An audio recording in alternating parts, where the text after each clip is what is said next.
invite a friend, a family member, anybody. Invite the whole country to listen, because the revelations are in, the details have loaded, and it promises to be a very fiery presentation. At 9 o'clock, as the Public Works Minister Mobutu Nyepa, he has accepted our invitation to be here. At 8:15, Representative Dopo, Francis Dopo, of River G County will be our guest. We've invited him. He has some views on the coastal loan, the budget.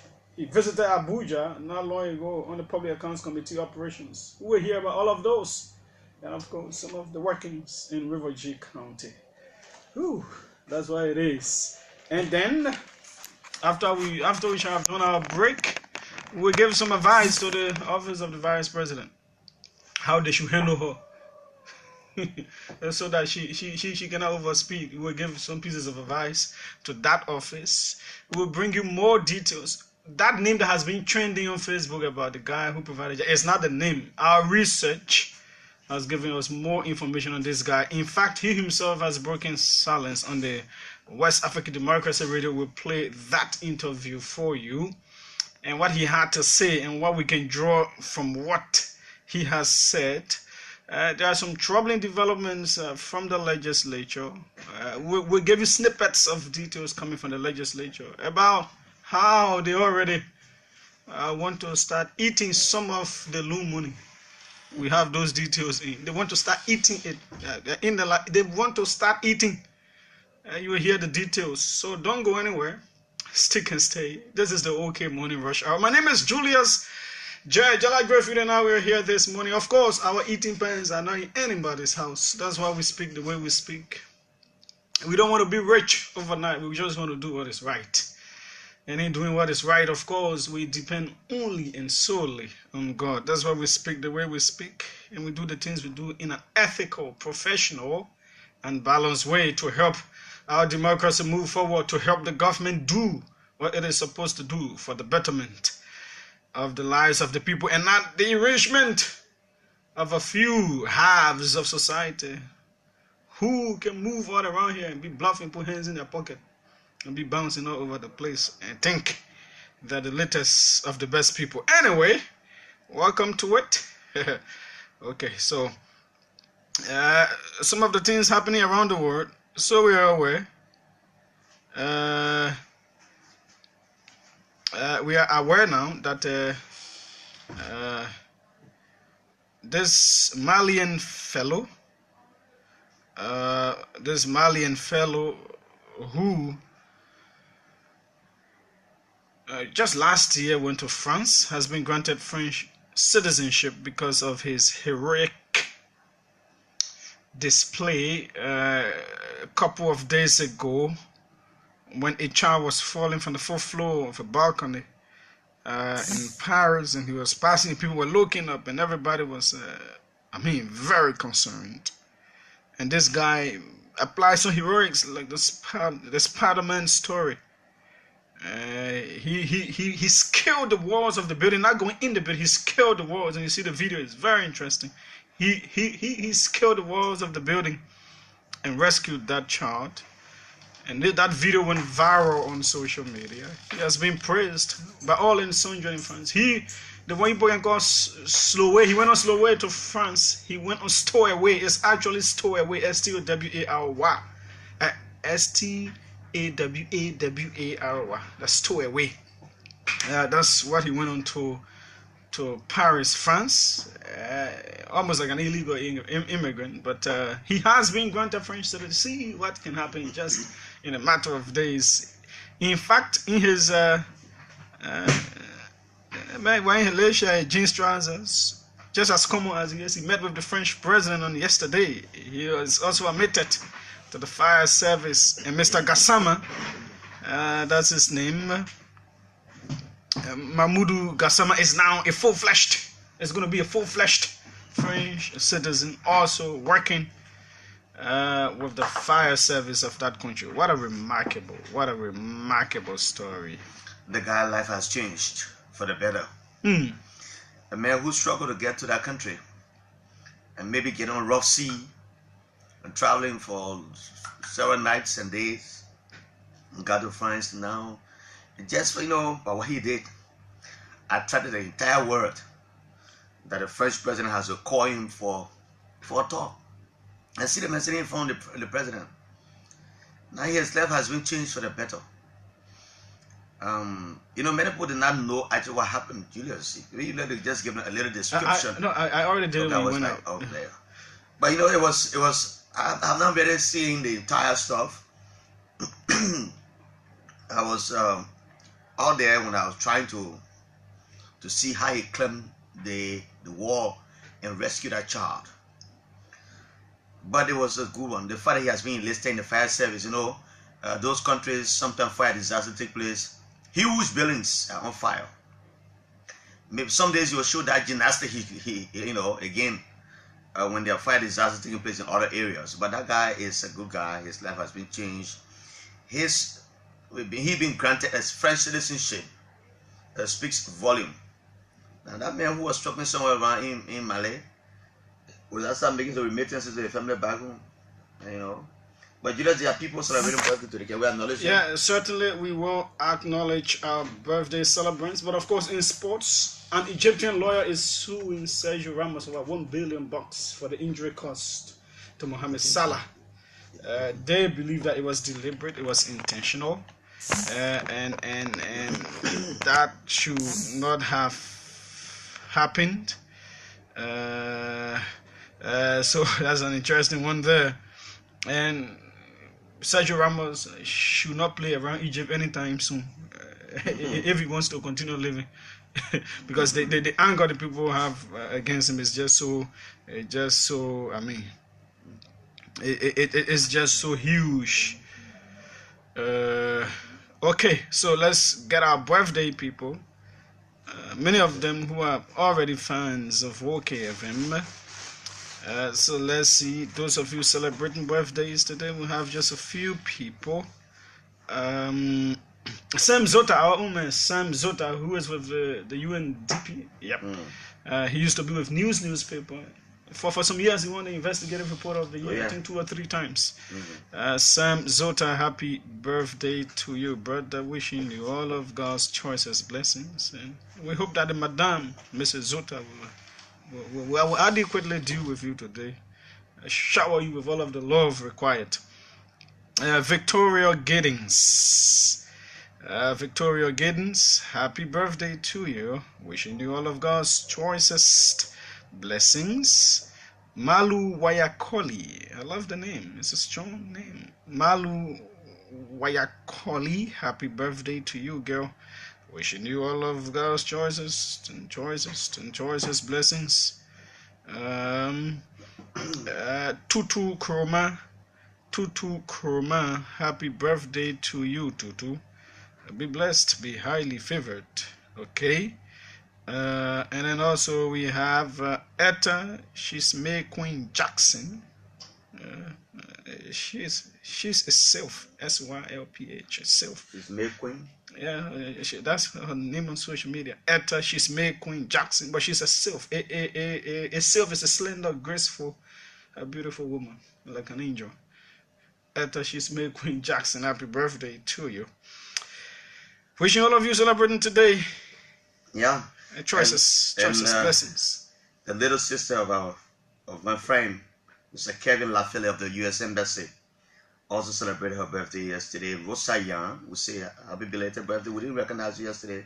Well, she's not our friend. So Rosa Young, she's not our friend. You celebrated her birthday. My sister, I understand that today is the birthday of the MD of LPRC, Yemade Pearson. Yeah, I saw it somewhere. So happy birthday to you, Madam MD. You are our biggest celebrant today. Congratulations on your anniversary. We wish you many more years to come. Certainly.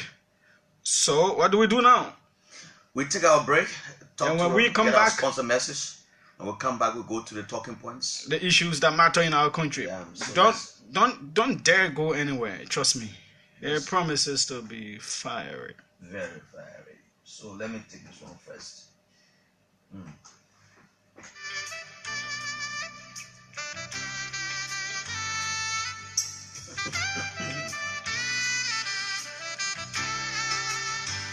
Are you a business, individual, or corporate institution that is contemplating on how to get a loan to improve your business or institution? Well, worry no more, because the Liberian Enterprise Development Finance Company, or LEFIC for short, is here to give loan to businesses and institutions. LEFIC is the only Liberian non-bank financial institution that was established in 2007 and certificated by the Central Bank of Liberia to help alleviate the financial plight of businesses and corporate institutions, with 51% Liberian ownership with loans. LEFIC works with her clients to determine an appropriate loan size according to their unique needs and repayment capacity. LEFIC provides flexible credit opportunities to small and medium registered businesses that are starting, providing, or expanding their operations, like sole proprietorships, partnerships, corporations, and registered cooperatives. To obtain loan from LEFIC, your business or institution must be registered and have 51% Liberian ownership, must be capable and should have experienced management, and must plan to create jobs with loan proceeds. LEFIC loans range from 10,000 United States dollars to 1 million United States dollars. Liberians, business individuals, to get a full list of loan requirements and more information on how to get started, visit LEFIC today in Congo Town, Tottenham Boulevard, opposite the SOS Clinic. Call 0770-788-952 or 0888-514-424. When I'm with you, it's summer in my heart. Is it too familiar?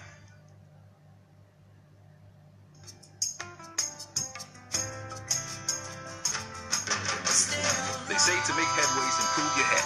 We at GN Bank say to improve banking, improve the services. For your convenience and ease of access, we have launched a new and improved banking software to provide you, our customers, with better services. Watch out for GN Bank's new services: online banking, SMS alert, mobile van banking, pay global, issuance of credit cards, accepting credit card payments from clients at points of sale, and ATM cards. For all your banking needs, look no further than GN Bank. GN Bank. We have all it takes to meet your banking needs. What's the price for the strong? Though we spill a river of blood. After a long week of work and stress, you need to unwind, relax, and get in your comfort zone. That comfort zone is at RLJ Kendeja Hotel. For one night a week, be your own superstar. Sing your heart out at our karaoke nights this and every Saturday from 7 p.m. till late, and relax with assorted drinks at rock bottom prices. Admission is absolutely free. So if it's Saturday, it's RLJ. Come, let's sing the week away.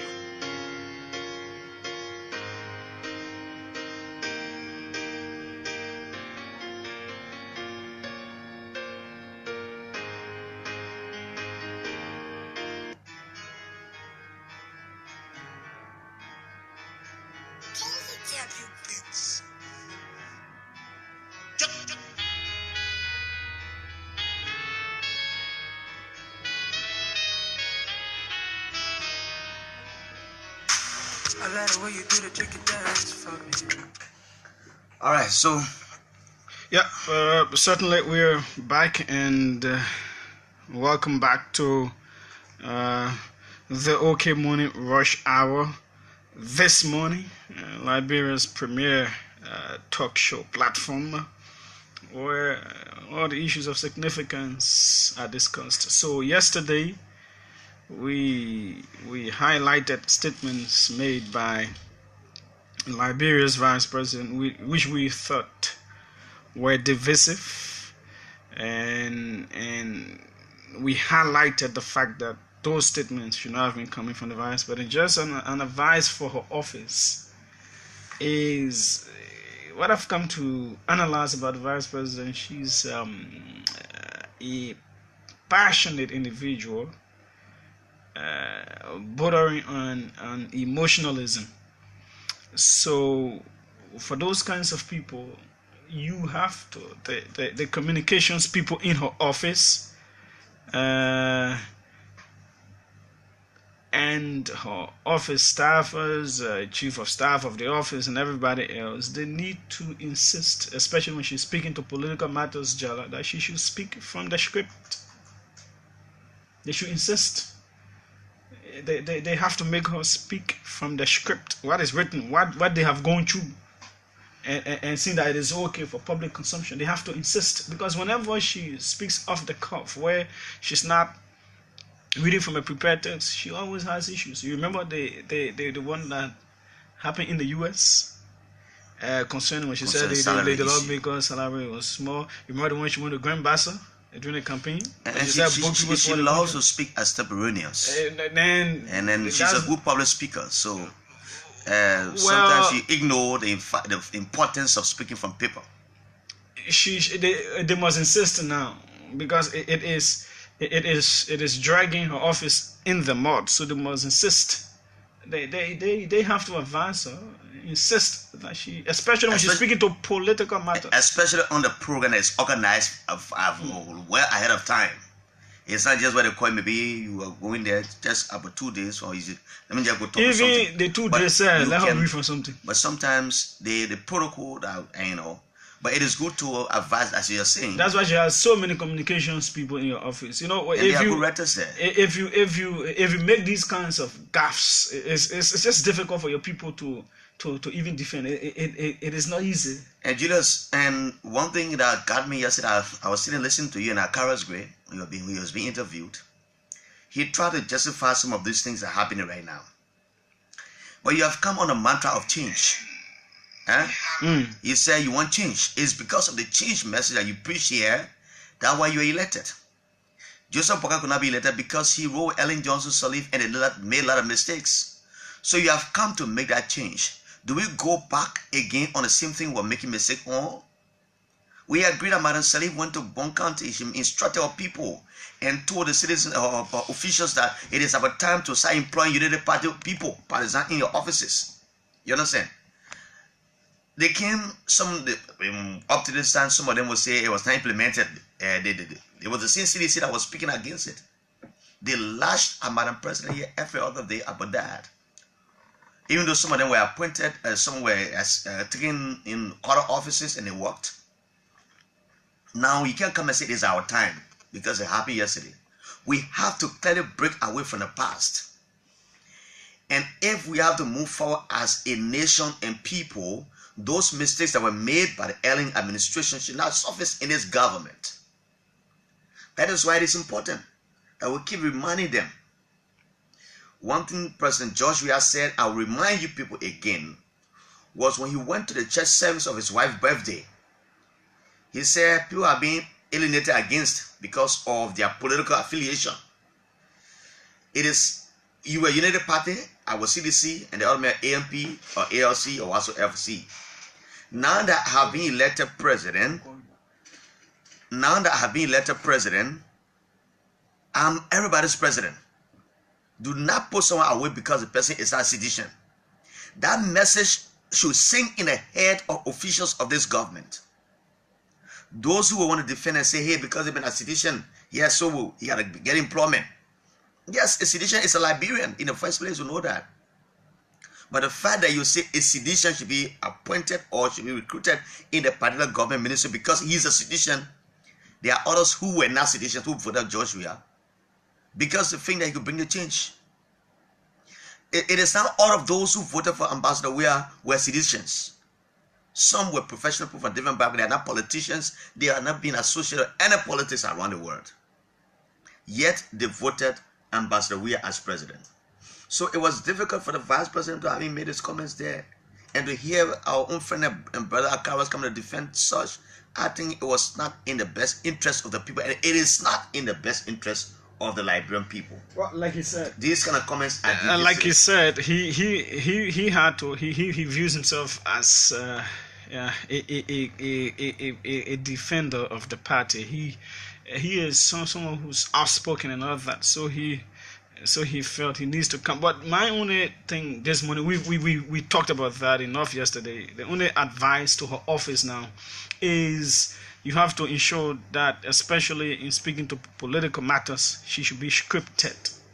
You have to insist. You have to make the leader know that guy's your lad. Yeah. You have to let the leader know that you have cite the instances, the examples to this vice president that you did this at this time. And you know, people should not be afraid of people who they are working for. You have to protect their image. So you advise them that, you know, you did this at this time, this won't happen at this and this one. Madam Vice President, we believe that right now this is not in your own interest. So before you speak to any political matters, that speech that is written is why you should go back. At some point in time, you don't even need to answer to interviews. Yeah, it is not always that people accept to be interviewed all across this world. Let your PR people handle some of those things. Anyway, we understand that the First Lady Claire Marie Ware will be on her way, either is on or will be on her way to Nimba County this morning. What is she up there for? Let's try to go to the lines and speak with Arthur Douglas. He's a communications person in the office of the Vice President coming from the First Lady. We're trying to join Arthur Douglas before we take on our next point and then the final point, which you all want to listen to. Arthur Douglas, we're trying to get you. We're trying to get you, Arthur Douglas. If not, we'll move on to our next talking point. If you, we'll keep calling him. We'll keep trying. And if we can call back, then we can say take him. Yeah, sure. So, Liberia is in trouble, Jallah. And in trouble? Yes. I want to hear. This loan deal that SIPA made an analysis of, and we'll not go into SIPA's analysis because the Public Works Minister is coming at 9 o'clock. So once we get to the point where we talk about the loan, we'll raise some of those issues, and he can better explain them that are contained. And some of the findings in our own research that we've been able to. We actually wanted to talk about that, but we cannot because we have somebody who will come to speak to that. So, but the information coming from Capitol Hill is troubling. Fellow Liberians, some, and a good portion of our lawmakers, are already deliberately, conscientiously, calculatedly putting themselves together to demand the armed robbery of that money, because that's not stealing. Stealing is if someone does not know. That's a political armed robbery. Yeah, that's it is both political, financial, social armed robbery of the Liberian people's money. Jallah, are you aware that some of these lawmakers, that a loan bill is still in committee room? It's not even on the floor yet. They are already clamoring for 10%. 10% of that money. And of the 530 something million. What that constitutes. That's $53 million for 103, right? 103 lawmakers, yes. That's 73 plus 30.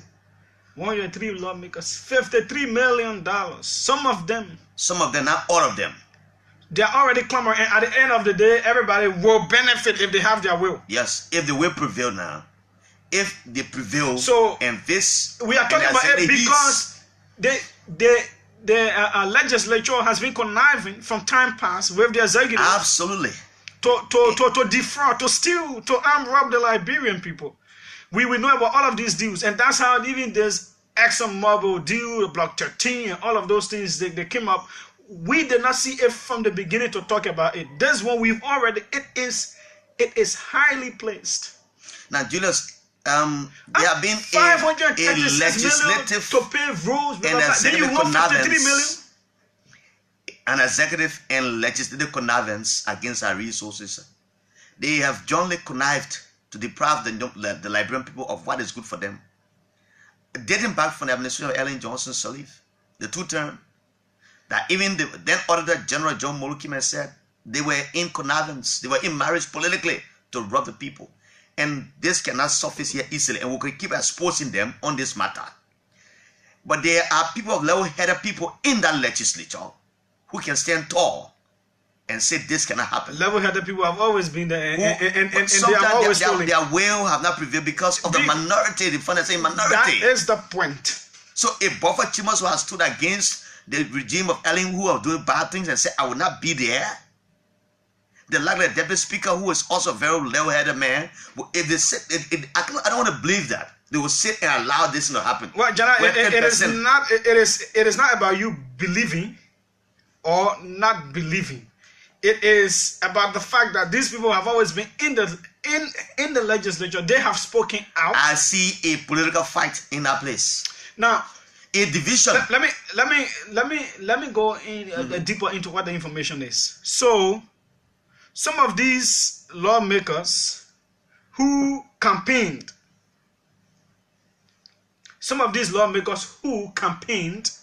that their friends they were running against, the people they were running against. These people campaigned that they were earning too much money. When we go there, we will cut our salary. Do you know that most of them are the ones that don't even want to hear about cutting salary? No, you talk about salary cut events. So after you campaign, you told the Liberian people, say, they're making plenty of money. When I go there, we'll cut salary. The money the lawmakers making is too much. They are the ones in the bank. And people now feel that they should get rich very, very, very soon and very quick, to the detriment of the people that elected them. We are already telling you, the Liberian people. And you know, as I said earlier, one of the reasons I'm not afraid of anything or of anybody is because I don't expect anything from anybody. I don't want anything from anybody. I can eat gari and sleep. I can sell cold water and still live. I don't believe in luxurious, living on that. I don't want anything from anybody. I can tell where I can tell. I can only depend on God. My whole life is about God. So we'll put it to your faces. Look, no, let me start with the speaker. Speaker Buffalo Chambers, Protem Abochie, Deputy Speaker Prince Moy. So let me focus on the speaker and the Protem. You come from counties that are remote and underdeveloped. Beyond being underdeveloped, that do not have roads. Sometimes your people spend weeks to get to their counties. Sometimes these people take the hazardous journey of traveling by the ocean in rickety canoes. They put their lives at risk just to move to and fro. Things are more expensive in your counties because the transportation cost from Monrovia to those counties is just prohibitive. If you people will sit down there as the leaders and you do not exert your authority, despite all of the issues associated with these loan deals that we'll talk about when the public works minister comes in, and we know and we trust that the legislature can do something about cleaning around this loan deals so that it is in the best interest of the Liberian people. If you sit down there, two of you, and you allow $53 million to be taken from that jail, put in people's pocket about 400,000 each, because you who are the heads will get more than the other people.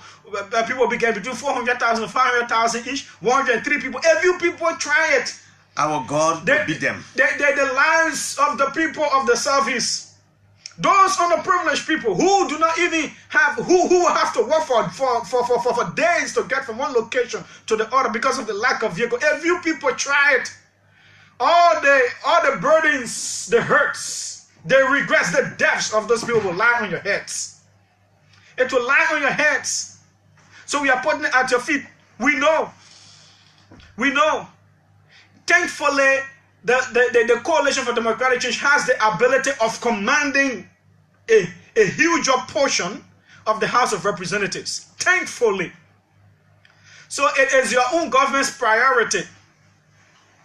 Like the citizen government priority. Thankfully, in the House of Representatives, you have the ability of commanding a majority portion to vote in the interest of the loan if you do all of the work around it to make it better.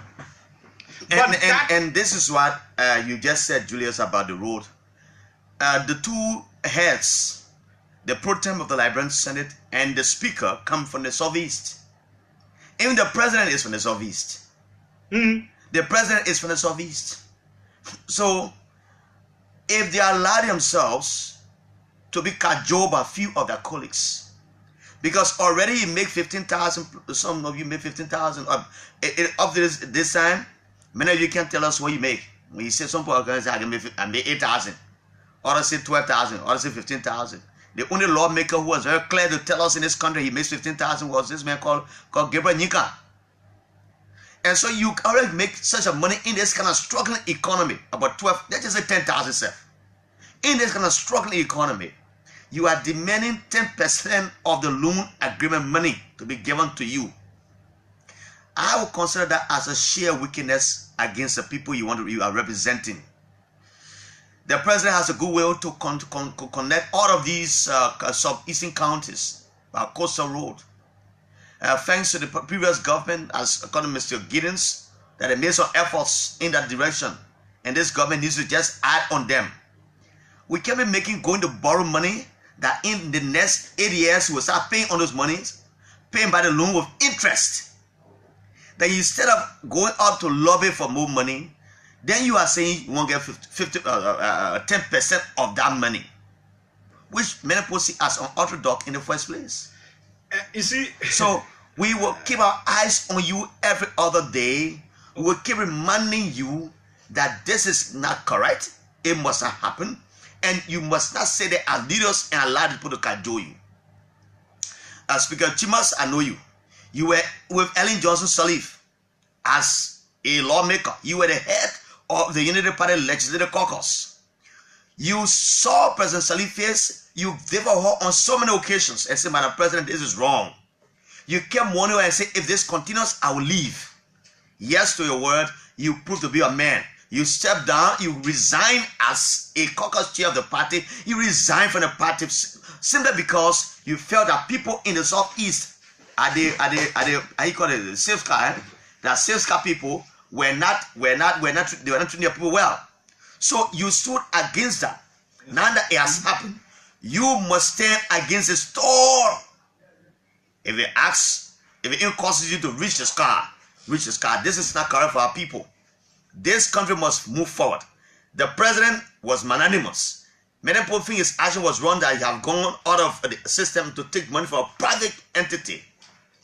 Many people are saying doubting that the company does not exist. So all of these things surrounding this money we're talking about, you want to go after and get something. Why can't you be satisfied with the little you have? But I know many of you will not give into this one. I trust Dr. Chimas for this one. I can put my neck on the chopping board that if he will be the only one, if he, the Deputy Speaker Prince, will be the only one that will stand against, they will stand against it. I know few of you and CDC lawmakers in our house, I know they will not support this endeavor. So we are asking you to resist this. This is wickedness. JALLAH. This is complete wickedness. We will not allow you to do that. You must stand against this thing. JALLAH, let me tell you something. Now people, when they say we should pray for Liberia, that's serious thing. Now, we know who is the ringleader of this entire, and that person that they don't know area, they really like that kind of thing. Yeah, the person is still a lawmaker. They really like these kinds of things. I don't know we should call the name now or wait yet. No, we'll wait. We'll wait yet. But we can be very here is what the guys want to do. And thankfully, President Weah is not noted to be someone we giving people money all over the place. And our understanding is he has insisted that one day it will not happen. That 10% will not happen. Now, but here's what the guys want to do too. So the same guys are attempting to concoct an impeachment proceeding against the president that he went. He violated the Constitution. So they will bring in 2 or 3 points and use it as a bargaining attempt to put it on the floor that they want to impeach the president. When they want to say, okay, give and take. Yes. 10% of this one, and then we withdraw this. Yes. That blackmail will not work. And but the thing, saying yesterday we got information, Julius. Saying yesterday we got information. The guys are clever. So in this early stage of the administration, you want to bring political janjaweed activities in the legislature or in the government. Because it's hard time. This president has gone to source funding for our country. But yeah, you want to bring previous matter now. He say he breaks the constitution by going to an entity that is not supposed to be borrowing money from. That entity does not, we don't need to borrow money from that entity. But yeah, he breaks the constitution. But before then, you were asking for 10%. Because they are resisting the 10%, you cleverly come and carve and say the president has violated the constitution, which is impeachable. Now, the Honorable Dr. Bova Chima sat in this very chair before. He said to us in the studio that Madam President did so many things. There were many impeachable offenses she committed, but they decided to let it go because they think that it was hard time that they do that. So more than 5, 6, 7 times they will have impeached the president, but they let it go. So if we're going to borrow money for our road to be fixed, that Julius J, who comes from Plebo, who can live for him one day and reach Plebo, traveling to the southeast is not going to help. No, I saw a post from Darrell's Amu's man of recent. What, you're not something what I say? No. Amu's man posted a picture in this time and age. When you see the vehicles in the mud, it will tell you that there's a compelling need for the roads in the southeast to be fixed. It will tell you that there's a need that we start this well right now when the money is available readily, we start going ahead. So we'll keep exposing your evil deeds. If you are planning to impeach the president, because he will not, and I know Ambassador, he would not do that. He would never give it to you. He would not do that. He just did it to Ellen here easily. Every time he got Ellen for negotiation, what happened? We didn't know. He had no car. At the Black didn't do what happened here. People got money that they shouldn't have gotten in the first place. But because the executive was in connivance and they were coordinating with the Liberian people against the Liberian people, they agreed that thing to happen, so they were just taking money and giving people. Jana, can you imagine 400,000 going in one human being pocket? Yeah. 500,000, 450,000, 1,000, 400 of it. So at 10% of that money, that's 53. That's 103 people. If you divide 53 million by 103. That's around 400 plus to 500,000, and the people who are the heads will ultimately get more. So listen, since we've brought it up, we hope that this will quench that your unquenchable, insatiable desire of getting rich. If we continue to hear that this quest is alive, they will expose the names. If we continue to hear, and you know your name, and your name is very much associated with these kinds of things, I don't know how they continue to vote for you in your district. That's the problem of this. Those are some of the illegal monies we're getting. I don't know how illegal money vote for you, and you still want to be ahead of this thing here. That kind of man or those people, you know why? They get in the kind of shady deeds and amass more money for themselves. They use their ill-getting wealth to induce their electorates, their own people, so that they can perpetuate themselves in power. So if a man gets 400,000 bucks in his pocket again, which that will make his bank account very fat. 400,000. This is not 4,000. It is not 40,000. Yeah, 400,000. Just imagine people are being investigated for 30,000. 30,000. Then we're discussing 400,000. 400,000. Can you imagine? Can you imagine that? So, Julius, let me say again, let me repeat. The guys who are involved in these things have been involved in the past legislature. They call themselves veterans of the legislature. And this particular point, as one bender. They call themselves veterans of the legislature. They know how to work their way. They know how to manipulate things. That is how they are being entrenched in the legislature. So they get this ill-gotten wealth, which they have exploited the Liberian people. They have subdued also nothing. They go back to the electorates and say, vote for me. They use cash violence. They use cash violence. And the Pope vote for them to keep themselves in power. This one will expose you. This thing should be dead by now. We don't want to see even a root of it growing again. Once it's spread out, we will expose you. Your names are here. This is a devilish deal. It's devilish. Stop. It must be stopped. Stop. We move forward. Okay, so we go to the name of the man. All that your thing also, you're putting people in there. We go in by and I only person in New York in there. So that your could be not a man. Okay, so let's take the voice of the man who has the airplane, and most of you got it wrong. We told you yesterday we know how to get around these things. We ask the hard questions and we get answers from places I want to get them from. Thanks to our lady who's also on this particular one with the investigation and all of that. But let's bring you an interview that the man himself conducted with the West African Democracy Radio. Yep. WADR. So let's see. This is it. The intentions were friendly. I just told you that he is my friend and that I voluntarily lent him the plane for his trips. So the plane was made available just for a while. The plane is no longer with him. He had 2 trips to make, so we put it at his disposal so he could make them for free. After his journey, the plane left for other destinations. The news is causing a lot of controversy in Liberia. People believe that Mr. Bokongo, who is known for building roads in the West African sub-region, has made the aircraft available to benefit from certain favors later. Mr. Bokongo does not need planes to build roads. Building roads is the main activity of the Ebomaf group, and it has nothing to do with the friendship between President George Weah and us.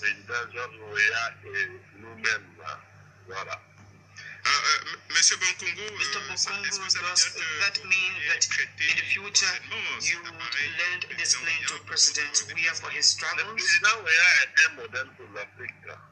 Mr. George Weah is a model for Africa, and whether by the means of a plane or by other means, provided we have them, we will support the actions of President George Weah in Liberia. And besides, our friendship is not new.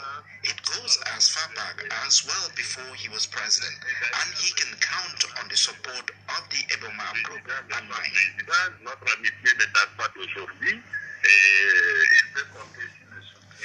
Okay, so that is it. That is it. So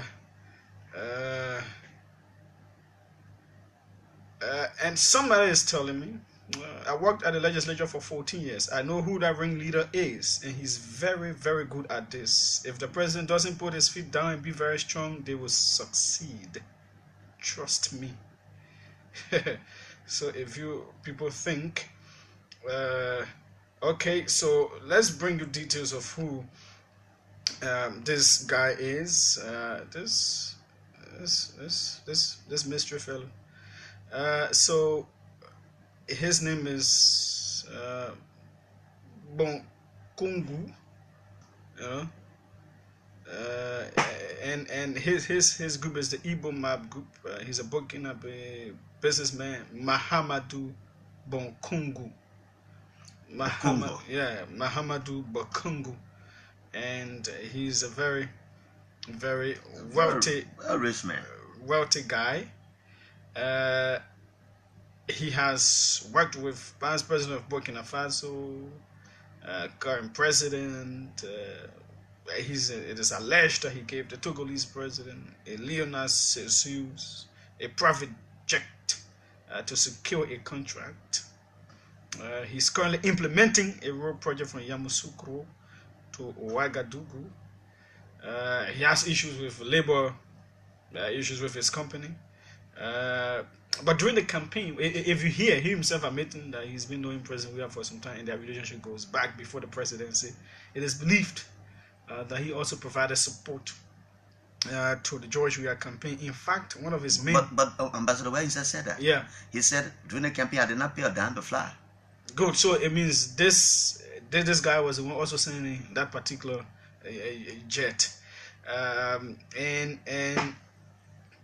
he has a representative currently on ground in Liberia. We'll do our best to unmask who that person is. So again, with the revelation that the relationship dates back with the revelation, it is not a wrong thing. Let me state this: it is not a wrong thing for an African company, an international company of African origin to do works in other African countries. It is not a wrong thing. The same way we have European, Chinese companies coming to do work here. It is not a wrong thing to have an African company that is good at doing its work to do works in other African countries. In fact, it is a promotion of Pan-Africanism and brotherliness to empower African companies to take over the development of the African continent. That is very good. What the problem is how it is done. How it is done. Or are there situations of inducement or all of that? Those are the hard questions that people are asking. And we thought at the news conference I was being planned by the executive management today, we are being told again that it is cancelled, that some of these questions still need to be answered. No one will be so childish to believe that somebody who is a businessman will just be doing good for you free. It is, and the president did not say it was free. The president did not, obviously did not give out all of the information sort of surrounding his friendship with this fellow, you know. But he admitted that it is his friend who sent the plane. The conditions around it were not explained, and nobody, not even a baby, would believe that a businessman during a campaign period will provide support, and even after the campaign period will provide aid just like that. Now, there is a linkage to something that we're getting, the details are not clear, so we'll not bring them out now. There's a linkage to a certain deal that we're still going to follow to get a little more details and unmask his representative in Liberia here already. So we will continue to follow this. All this is intended again to ensure that the government is doing what is right. If a company can have a deal to work in Liberia, it should be through the PPCC project. It really doesn't matter whether it's an African company or a European company. Once they can do the work that they are paid by Liberian people's money to do. But again, it should not be given to anybody on the table of inducement or whatsoever.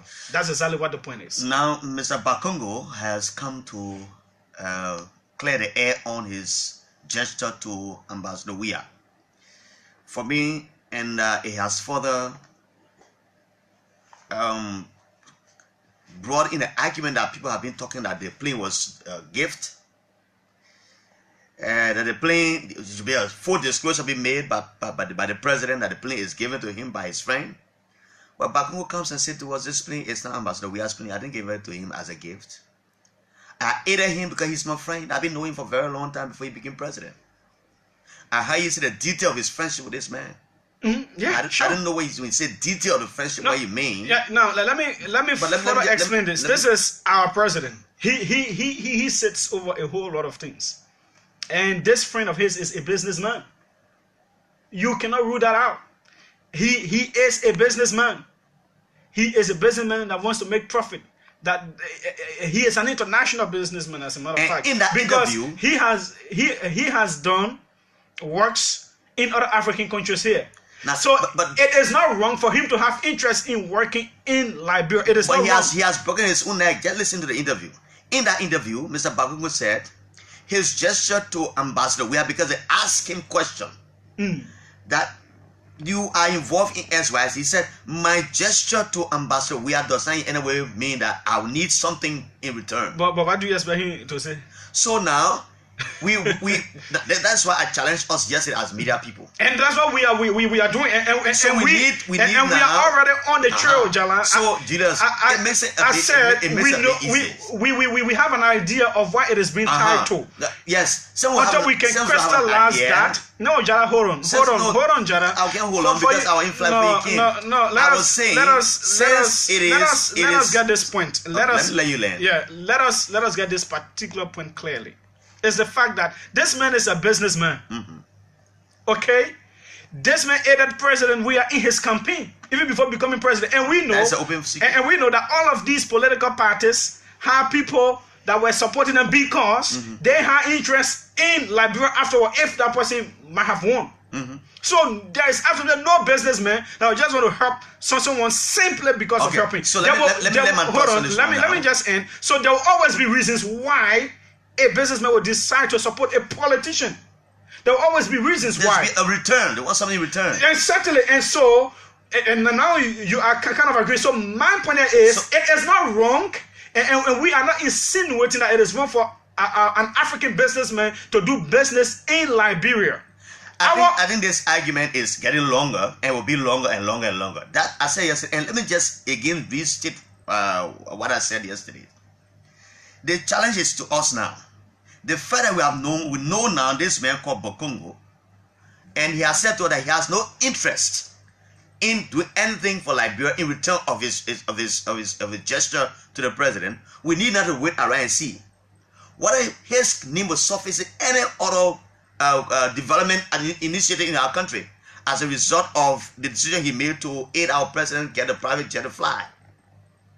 In his comment, he said the jet does not belong to Ambassador Weah. I've landed to him 2 times. It drops in and the plane goes to a different destination. So in the first place, he has defeated the argument that had been proffered by many people that indeed the plane was a gift. You understand? He has defeated the argument already. So other arguments will surface in the next few days or in the next few hours. Again, he said, and many people will not want to stumble that his decision, as you may be thinking, others will be thinking that his decision to give a plane to Ambassador Weah is to induce him so that he can get a contract to build a road or whatsoever. That's how some people because think. he is on record for doing that in other countries. That's how other people think. According to our research, he has done that in other countries. He's been able to give presidents gifts. That's how other people think. Others may also think the other way around. Be the opposite of how you think. That he's not doing it because he wants to get something from Ambassador Weah. Now you stated on this microphone, and I know that many of these politicians who are running around for to be president, they were giving some support from different people. Different people around the world, business people, politicians, or XYZ. Was it for free? So I didn't know their intention. It wasn't. Let us not sugarcoat this. I'm not sugarcoating. I'm just saying to you that every time if the French president gives Ambassador Weah maybe a jet plane, which he said he had been nowhere as well. He lives in France. So if he gave an assistant to the president, but at the time he was a politician. I'm saying assistant in terms of campaign. He won't ever try. Because he knows what the laws of this country are. I know. First of all, it is very wrong. Presidents is very we even stated that before during the campaign that it was wrong for our political people to have received campaign funds from foreign parties. We said that here, but because of the weakness of the National Elections Commission, it's moribund nature. It only knows how to count votes. And after counting votes and announcing results, that's the only thing that the National Elections Commission is just good for. So they do not follow up. So you see how they on this particular how they flip flop on their during the election time, because they should have been the one counter checking all these people, campaign finances. Those things never happen. So this man still wants to keep in touch. Of the Election Commission to inform the Liberian people and institute punishment on anyone who violates the electoral laws of our country. Finances should not be given by other people. We will come to outside of the electoral law. The electoral laws forbids that. The electoral law forbids that. The campaign finances should not come from outside. So if the Election Commission was very tough, all of these things we're talking right now couldn't have been talked right now. No, it could still be. It could still be. It could have come at the very last stage. It because could still if be. the election commission had just come and be very robust and to ensure that you get funding, this was President Weah is president, and this man still has a way of coming in. The particular point is that nobody should make people appear like it is foolhardy, it is unthinkable for anybody on planet Earth right now to believe that a businessman that wants to make profit will be aiding a politician on a free basis. That should not be countenanced by any well-thinking human being. Nobody who is thinking right should believe that kind of thing. Anybody. And someone who is involved in road building, someone who is involved in construction initiatives, and you have a country that has a huge need of construction services and all of that, and this businessman is coming. He did not do this when this man was senator. He started becoming very close and aiding him from the campaign process up to his presidential time. Absolutely nobody, no thinking human being can believe that there is something that involved in this. And of course, I repeat, it is not wrong for an African company to want to do something in Liberia, to do work here. All that we need is full disclosure. And this is what we place on the laps of the office of the presidency, that you need to fully disclose where this is leading. Simple. Right. Okay. So we interact with the public. We also much. From now to 8:15, we'll take your calls. You have 35 seconds to make a point because our guest comes at 8:15, right? Representative Francis. Yeah, he's already on his way. So let's take the first call from the orange line. Good morning. Oh, the orange line has been dropped. So let me take the call from the Lone Star line. Good morning from the Lone Star line. Good morning, JALLAH, and good morning, JULIUS here. Is that Aman Kozbanebe? Yeah, thank you for the recognition, and I joined the conversation from my New York resident. Okay. Thank you. With respect to the plane, you know, we ourselves too a little bit concerned because the information arm of this government, created a space for speculation. So that's the reason why we were very, very careful as to how we will lend our thought on this issue. There are other people who are insinuating that the president bought this plane. There are other people who are also arguing that they needed to know the name of the individual who gave the president the plane. Thank God the president did not buy the plane. Thank God the name of the individual who gave the plane has been mentioned. And what is the issue? Now the issue is there is a motive behind giving the plane. No, let us not read the mind of the individual who gave the plane. Thank you. The orange line is active. Good morning. Hello. Well, we're trying to get Douglas. I don't know. Morning. JULIUS and JALLAH. This is Ibrahim B. Salia. I'll call you from JC 15. Okay, Salia. All right, Salia. When you get it, just let me know. I think it just mentioned to that thing that I think we know all the source of the giving to the president, and the man said you have no interest in doing this. Do you really expect him to say that I am giving the president of Liberia a plane because I want to have some work to do in Liberia? You really think that?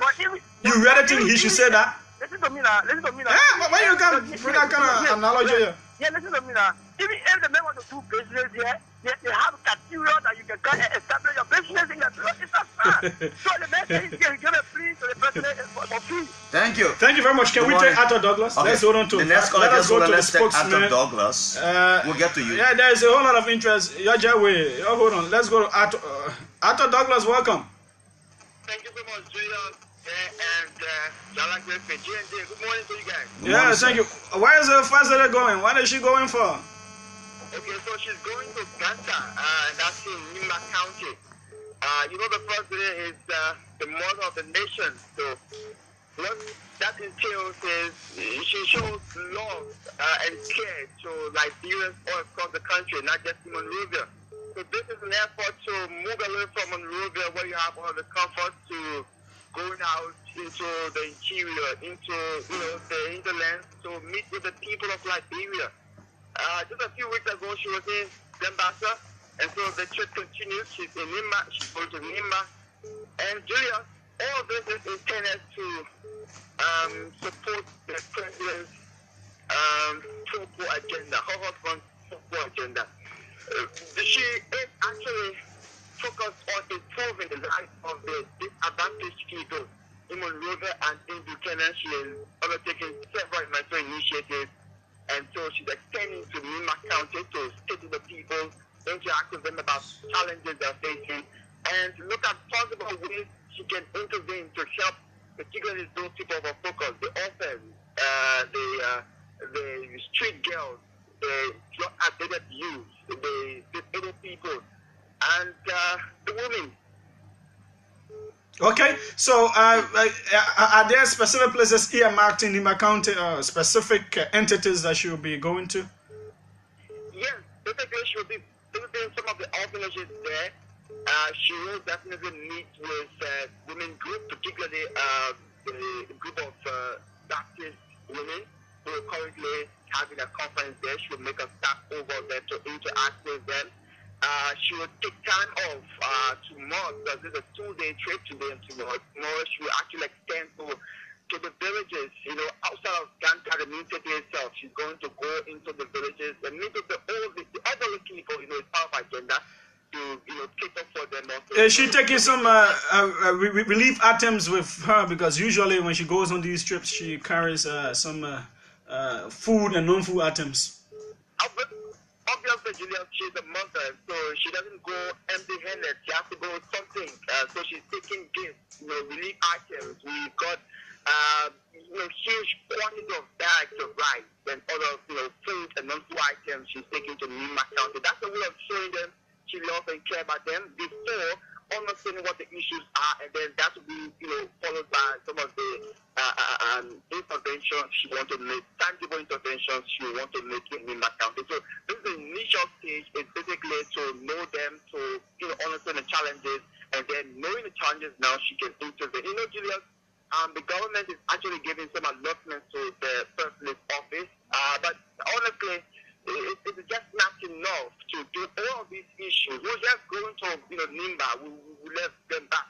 We'll be going to other parts of the country. And the humanitarian need is so huge. So the First Lady has established her foundation, Clafo Foundation.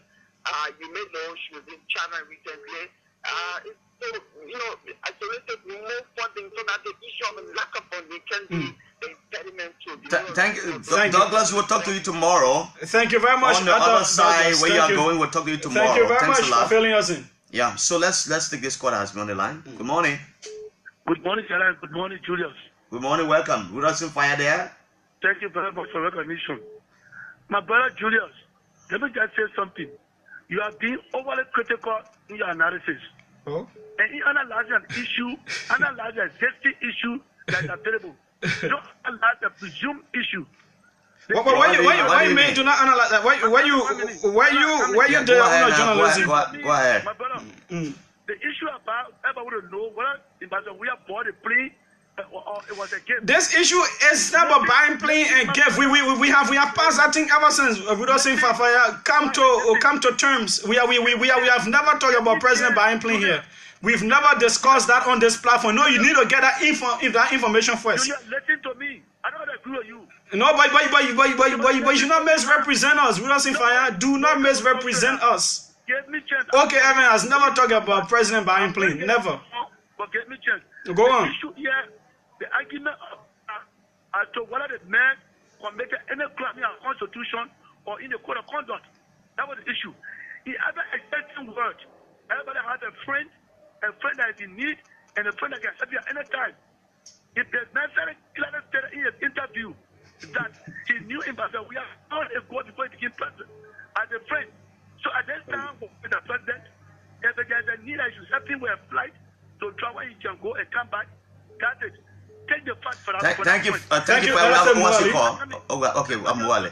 No, your time is up, Wilson. Thank you. Wilson, thank you. See you. Good morning. Welcome, Muhammad Ali. Yeah, morning, Julius, and morning to Jallah. Morning, my brother. Firstly, I'd like to send out a word of caution to our UK representatives. If we investigate and find find out that any UP representative is involved in asking 10% that loan money to back that loan deal, trust me, we will expel you from the party and we wouldn't even care if we have representatives left or not.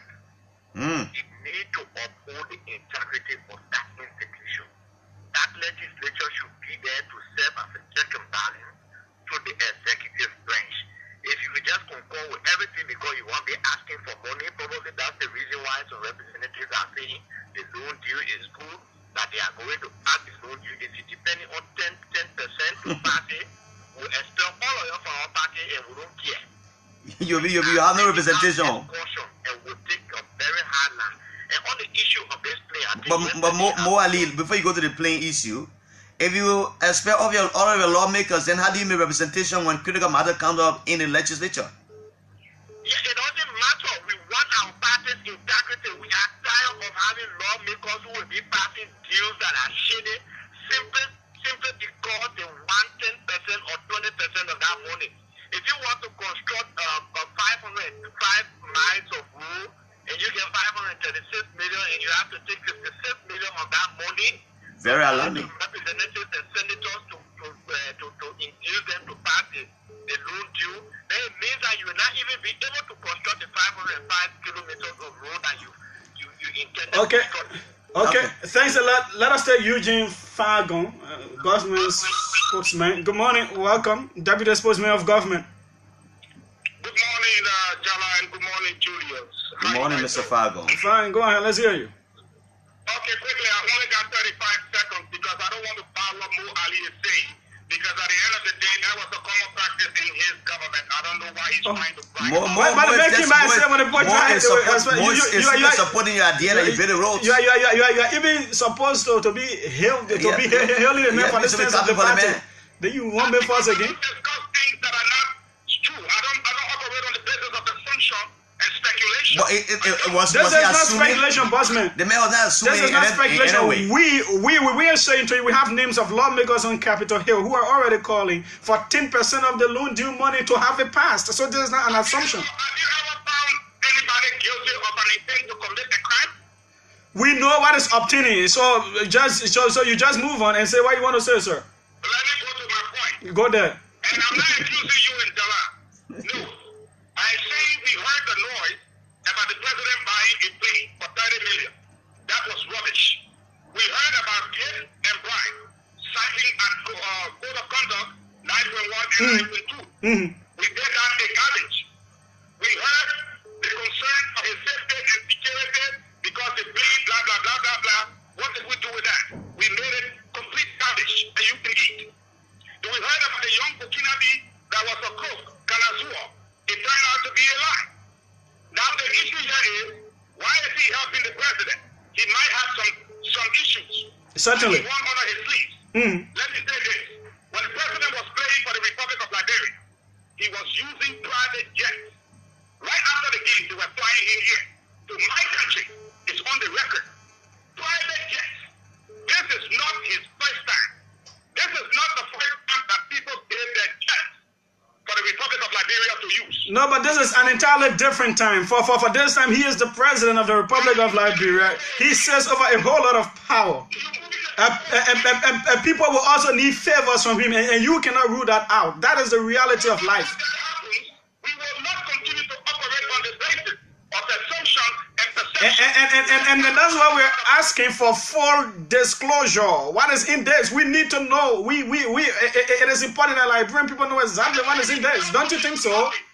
The president told you nothing. The man said I was doing this even before he became president. Then every need again, I will continue to help him. Thanks a lot. What disclosure do you need? Thanks. And the people are only 2 tires? Thanks a lot, Mr. Eugene Fago, for your call this morning. Let's take the final one from my end.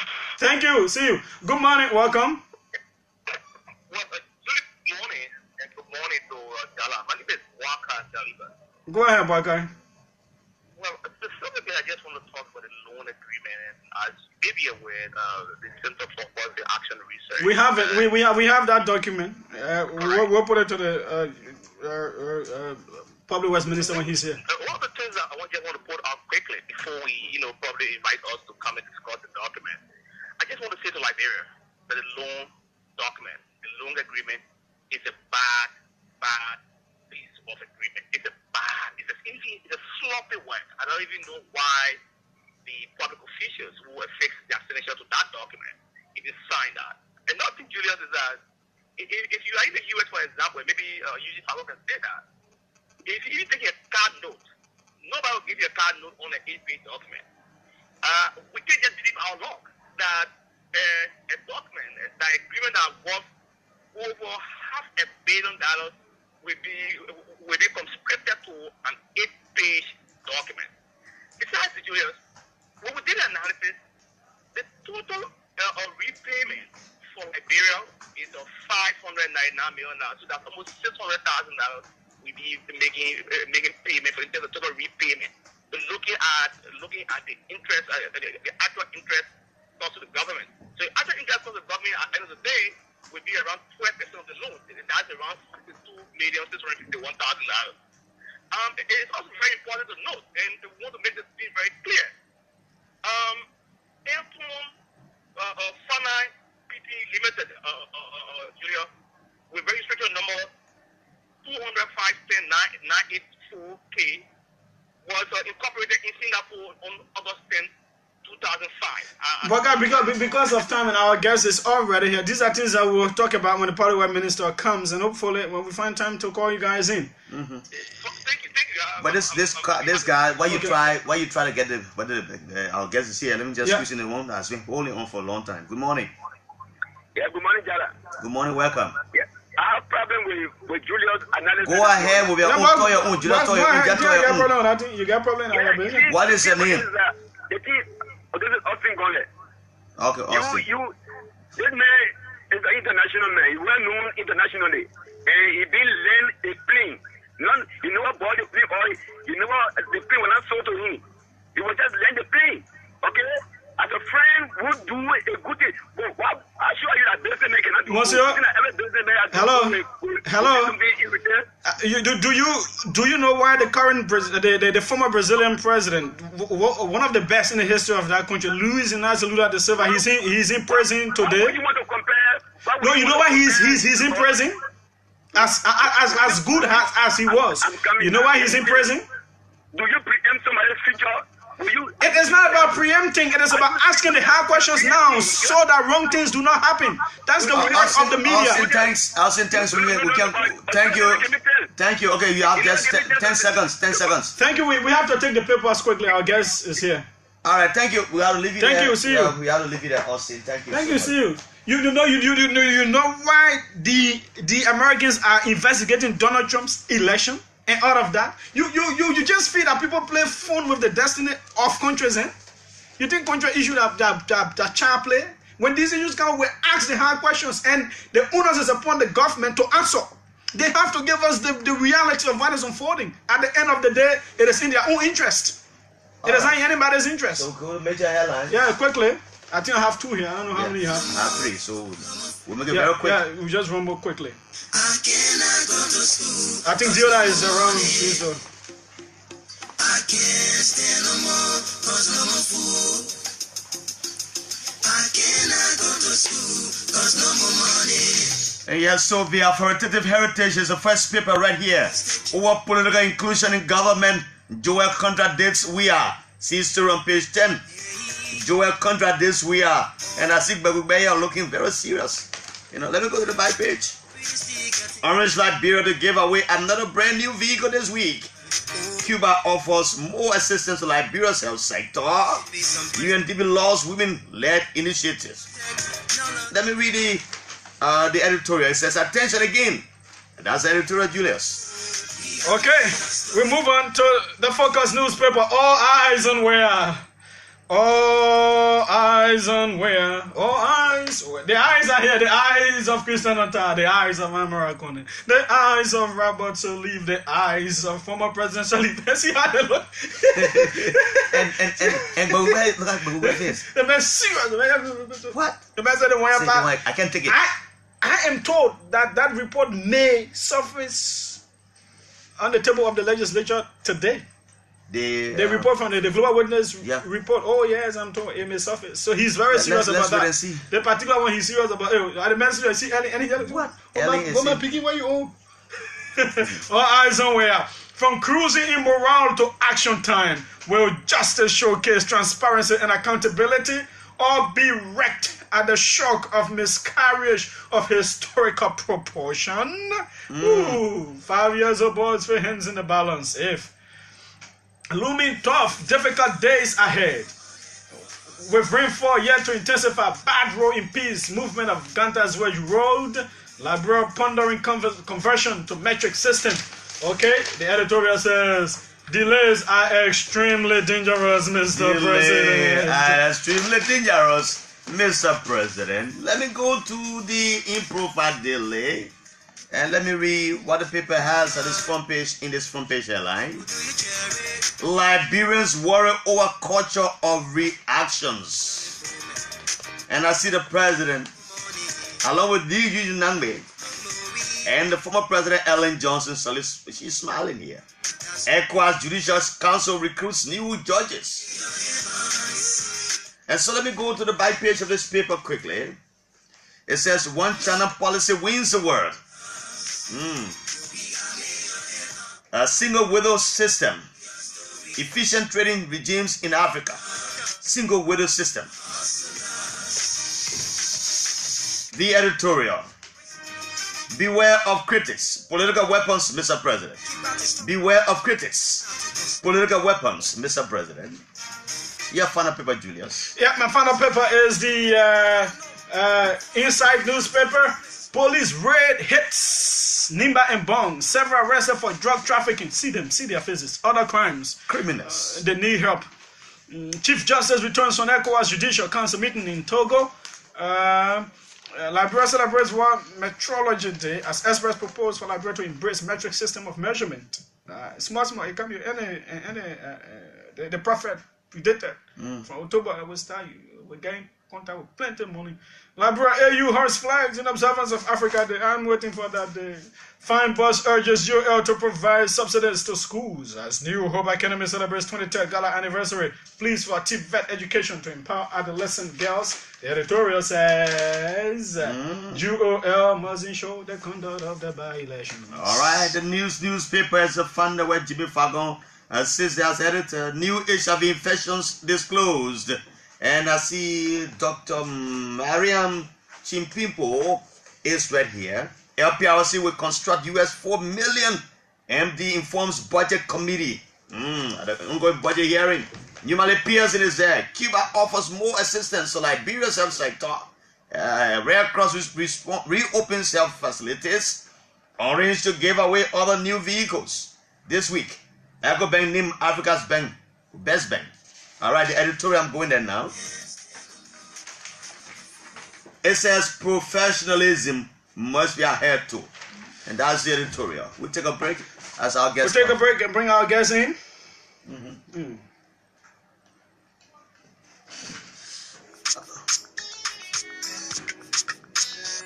I wanna spend my mind on you, God. Tell anything you say out the God. Baby, my love for you is too much. Nobody only me, you.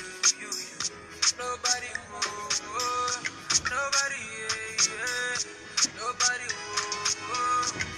girl, just me and you. Nobody, nobody, nobody, girl, just me and you.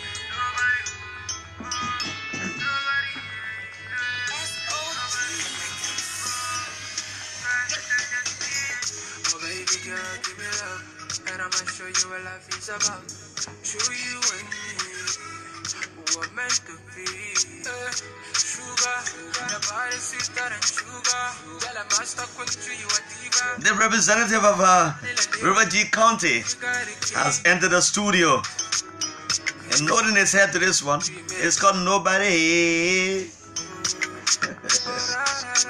I like the way you make your booty bounce.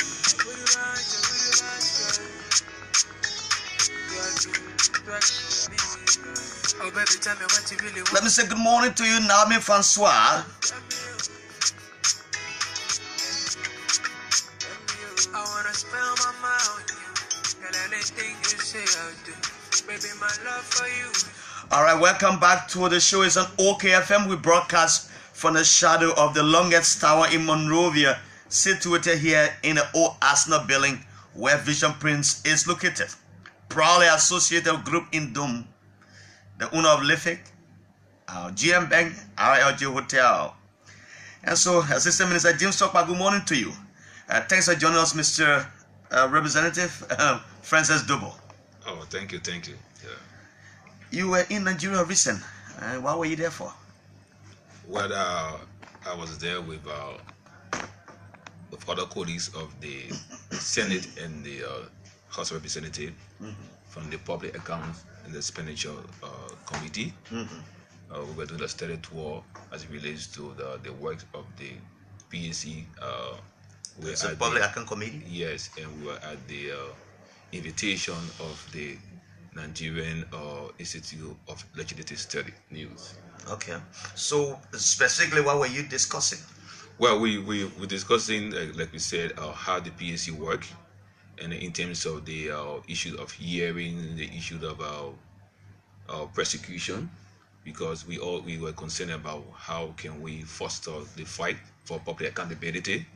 So we had a meeting with the Speaker of the Nigerian Parliament and also the Senate Majority Leader, the PAC. They have the PAC for the Senate and that of the House of Representatives.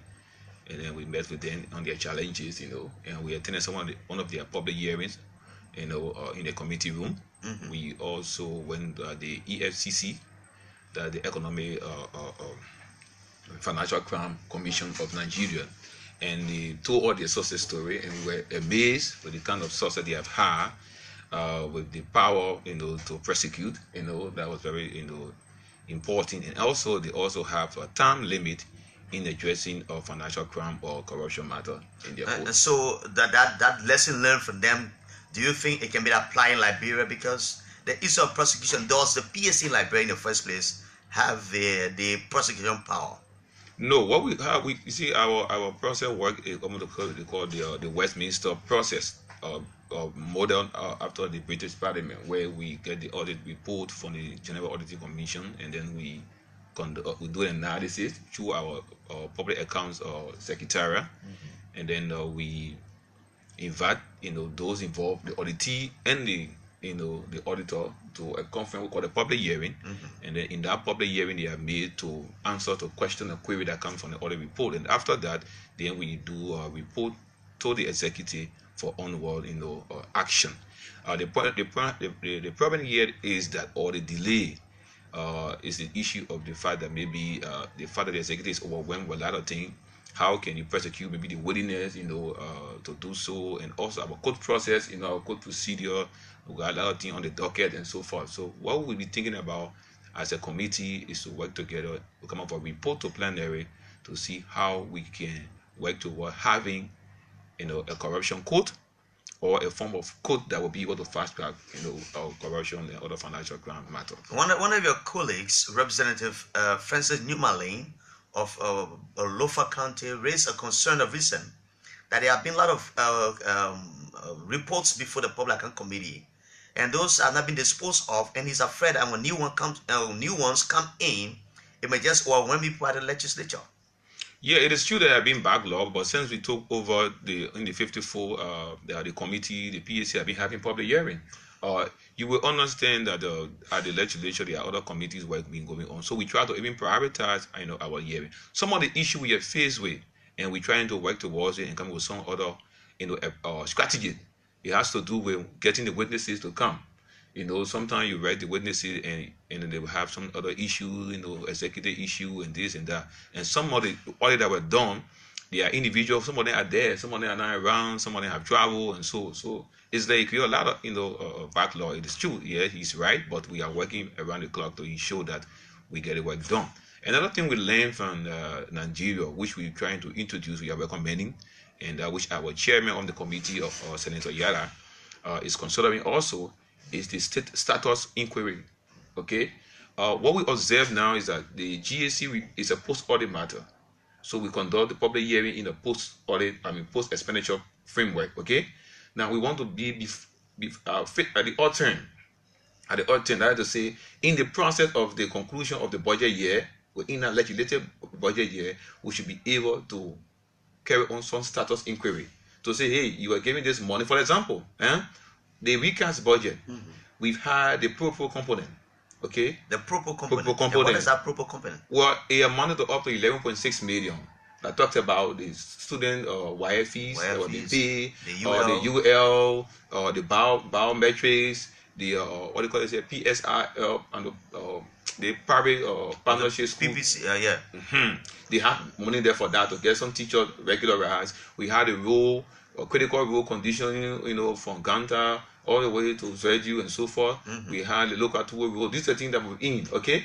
Now, in a statutory inquiry, okay, the PAC will be calling these institutions, responsible entity, to say, look, you are giving this money. We're not going to wait for audit.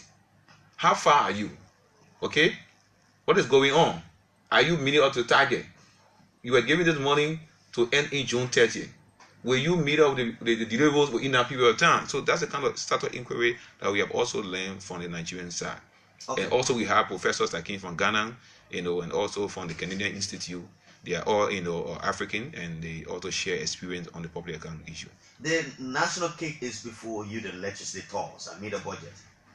And what is your own reading of the budget? It's before you people are appearing. I mean, lines, ministers, and agents are appearing to defend or explain to you what they think their budget should be increased or whatsoever, because you're asking them.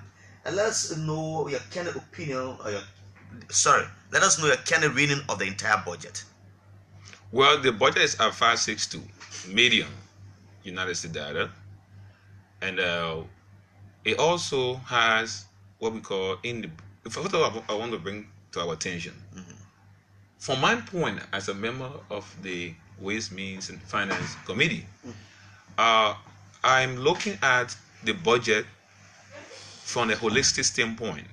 I'm looking at the budget from the point that in the fiscal framework paper, the government outlined its priorities and things to do and provide you sources of funding. We have off-budget support, and we have the budget support. There are institutions out there, including the UC, the World Bank, and all of these good donors, that will be contributing to our country economy, but outside of the budget. And that amount is around almost equal to the budget size.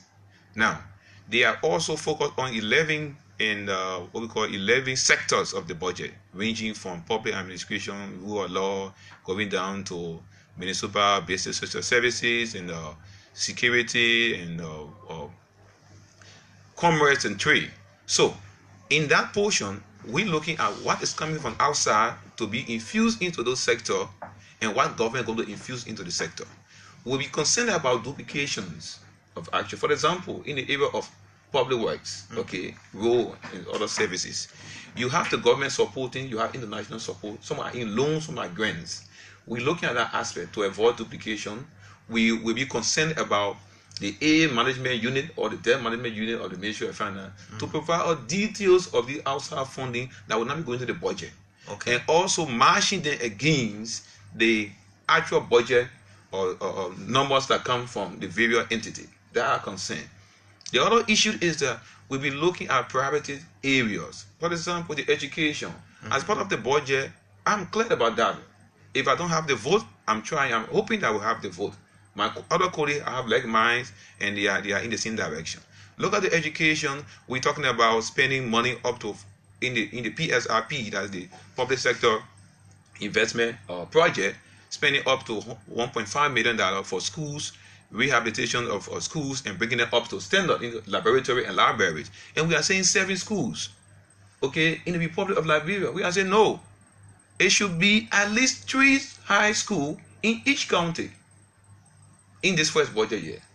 We are concerned about that. So if it means for us to cut in other lands, we're going to cut in other lands and take it to ensure. That's how you see it. And I was seeing it. Our majority are all seeing that way, and we are working towards it. I can tell you for free on that one. So if it even causes you to cut some of other lines, minister agents of budget, we will have to inform this, you'll do that. We will have to do it.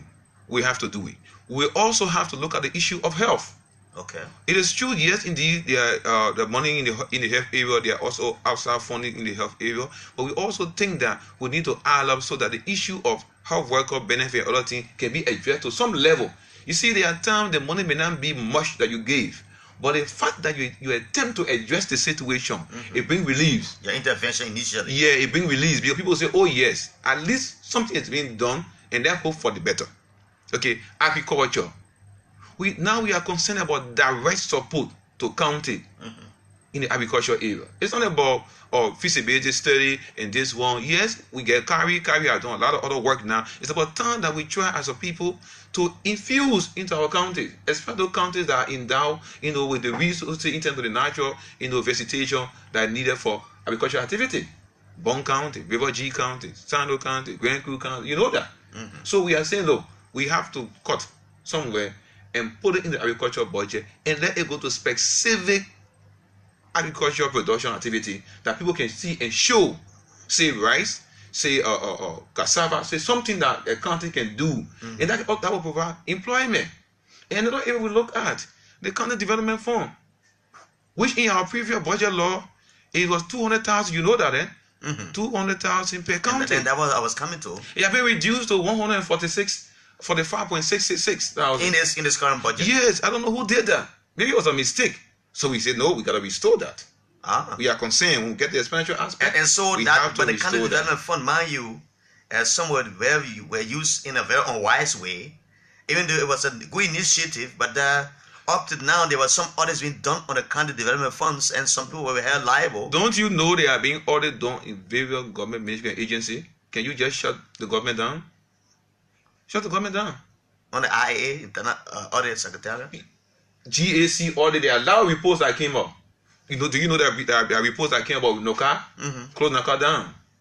Do you know there are reports that come about on other agencies or government yet? Close them down. You cannot say because audit or mismanagement occur in county development fund, so therefore you should call it down. No. So they found the appropriate framework and the appropriate person to administer it. Honorable Representative Doko, the proposal of building 2 high schools in each of the counties, are you saying? No, not building. We agree with the Minister of Education now. We should avoid the issue of building. Okay, just rehabilitating and make them to be the high school status that you want. Okay. So laboratory should be there, library should be there, and then if the building did not be teacher, it should be brought to a level because the teachers that are there, they are not up to standard. You equip, bring in teachers that can go to up the number and make sure that the high school, when it's called high school, it is a high school. So at least three developments will come from the county development fund. No.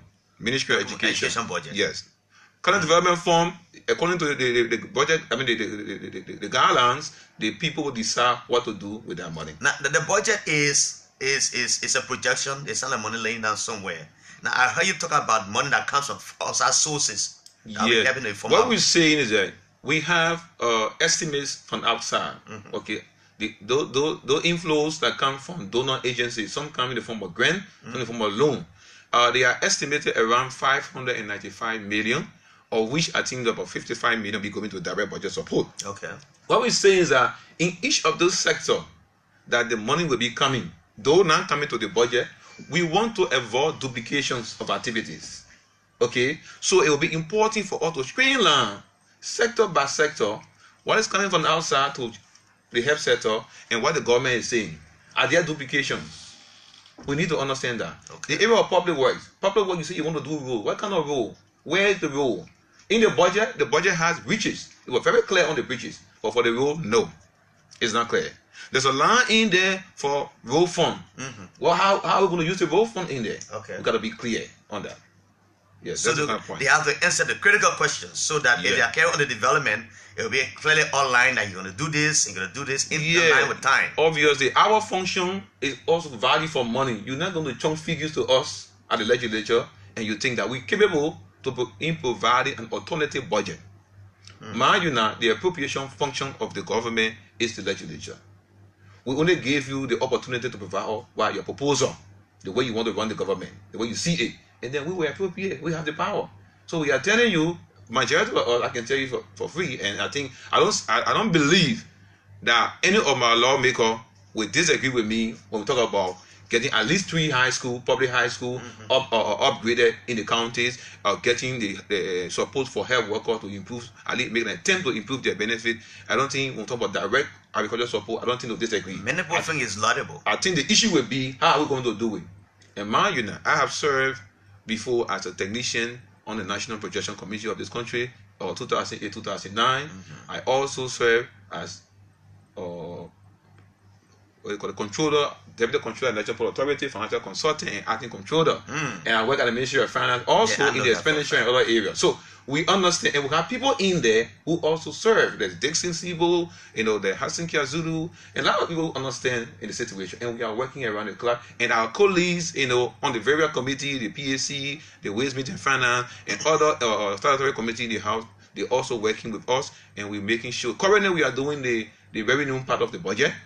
And that's the first part. We say, look, let me show all the money before you start distributing it. Yeah, issue of it. Yeah, and we're hoping that maybe revenue collection is on course. Obviously, we're looking at all of the indications. But you think the $500 million you talk about we realize? Well, it could not be. Yeah, because the reason is that you need to look at the realistic numbers. There are some lands area they are being under budgeted. Okay, there are some areas that will be over budgeted because there are other people, there are other policy measures that have been taken over time that will undermine revenue collection. Okay. So you may want to look at it.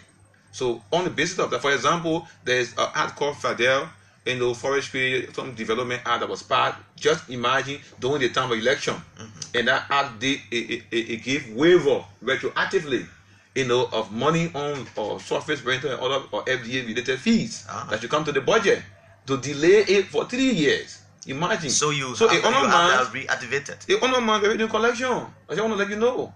Another issue, the issue about the road fund with the FPRC, and that's in court. I don't want to speak much to that. But if that amount cannot come in, it also undermines revenue collection. Now, so there are a lot of things we're looking at first, then we get to the expenditure part. But I just thought to make you to understand that our view about certain area in the expenditure lines. What about some 30 million cut we were hearing about? Like you're going to reduce the budget by 30 million or what? Well, I have not heard that. Okay, but let's go to the next issue about the loan. The loan agreement between Liberia. You'll be sitting on top of this to ratify a loan agreement of over 500 million, and that we are borrowing to build our roads. You want to speak to that?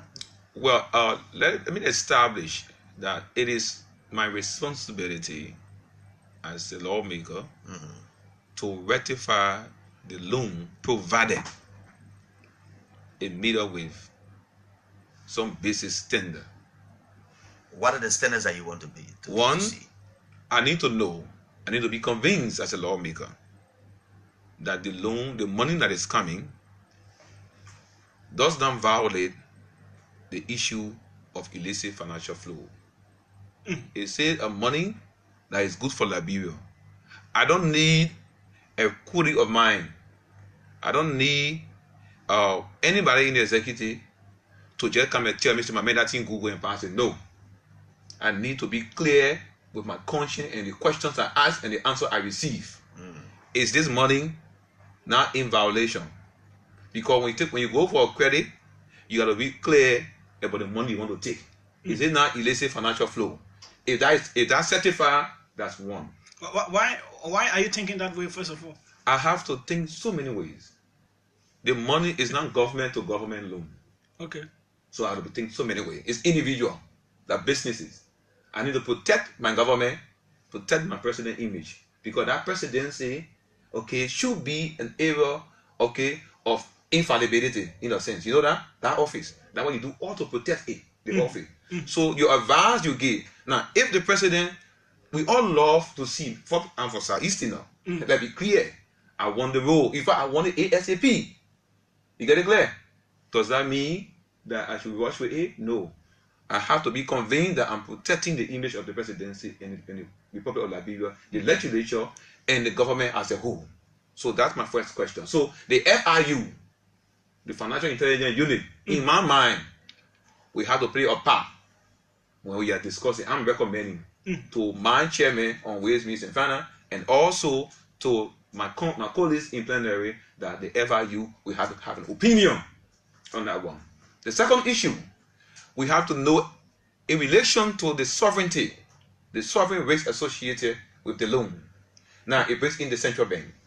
Now, if the central bank is the one that is going to provide the sovereign guarantee, the central bank will have to give an opinion as to whether that loan will not pose a risk to a reserve, and also will not undermine our credibility in terms of our what we call exchange rate. Yeah, a lot of things can drive rate. Speculation, a lot of things can drive it. I'm not too versed into banking, okay, but I do know from my reading economics that when your bank is providing guarantee, it needs to be certified to provide so. Is there a reason to be concerned about the money being borrowed from a private source, a private company, or private individual whatsoever, and then a government-to-government interaction? Is that something to be worried about? Oh yeah, you know what? Let me say something. The risks associated with loan, meaning for private entity. Sometimes, as a government, you can take the money and don't even pay back. What will they carry you to a court? Have you heard that? We could carry it too. But the issue is, it is for the credibility of the country. So you will assess everything you do. Now, if this company is real fine, if the money is good, I strongly believe, that our government will not want to put us into jeopardy. But something they call trust and monitor. Trust and monitor. Yes, when you trust people, you monitor them. Okay. So because I trust the government, you monitor it. I will monitor it. That will make me to monitor it because I trust it. Trust doesn't mean that you let it go free. No, you monitor. Yes, that's an American pattern. It's a trust and monitor. So yeah. this money. So yeah, it works well in the business world. Trust and monitor. The reason why I give you a business to run for me is because I trust you.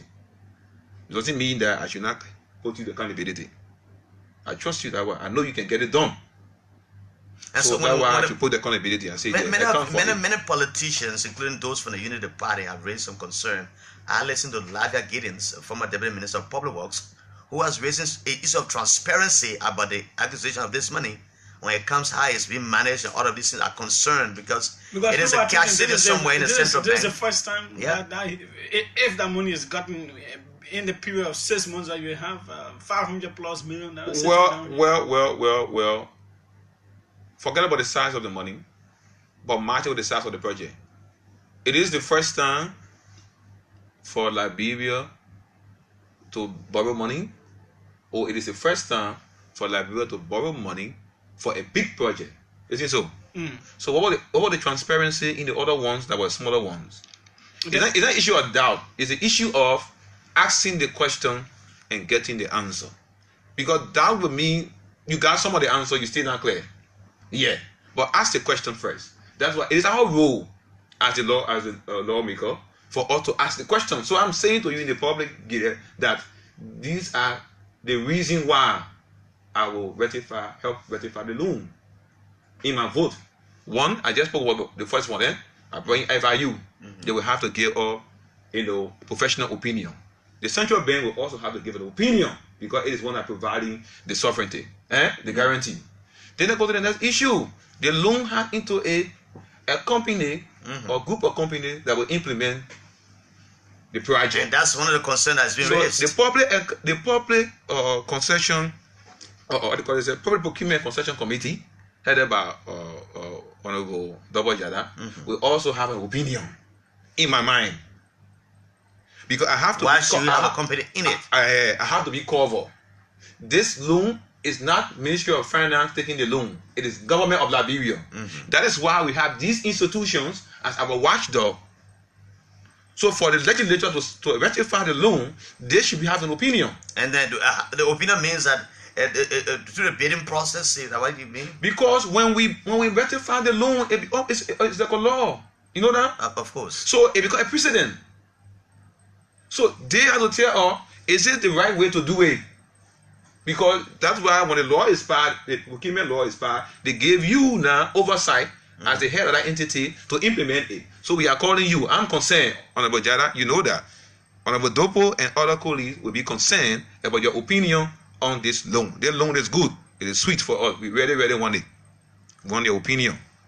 The other issue, and I want to say, is about, can we pay back the loan? Can we? Yeah, that's the question. If you say yes, the Minister of Finance will have to tell us how. The Minister of Commerce will tell us how. Look, this is the issue. I'm proposing this because those are the basic things that will take my vote on their answer. And that the one I will knock my chest tomorrow if JALLAH is saying, but this loan is okay. You know, company can be rated AAA and the next day they collapse. Yeah. Then I will tell you, giving all of the answers, the question I asked, and the answer given me, I'm certified. So I vote on that basis. If it turn out wrong tomorrow, who is responsible? You are also responsible when you How? vote yes. How? When you answer yes, right? Because when you all of vote the in favor, answers given, if all the answers were fake answers, who is responsible? You see what I'm saying? So I need, because no, they are the professionals. Yeah. They are the professionals. You see it? So we'll be making decisions on what will be telling us. I'm not going to fly from here to go to Singapore. Am I going to go do that? No, you can do that. Then I'm married to the executive. So I'm going to ask the actors in the executive to have an opinion on this matter. And based on it, I do my analysis. I'm saying, can we pay back? If we can pay back, what are those areas we'll be looking to? Let me ask you one final question. Is that tourism? Before we open the line? Is that agriculture? If so, are we going to invest into the area so that we'll be able to pay back the loan?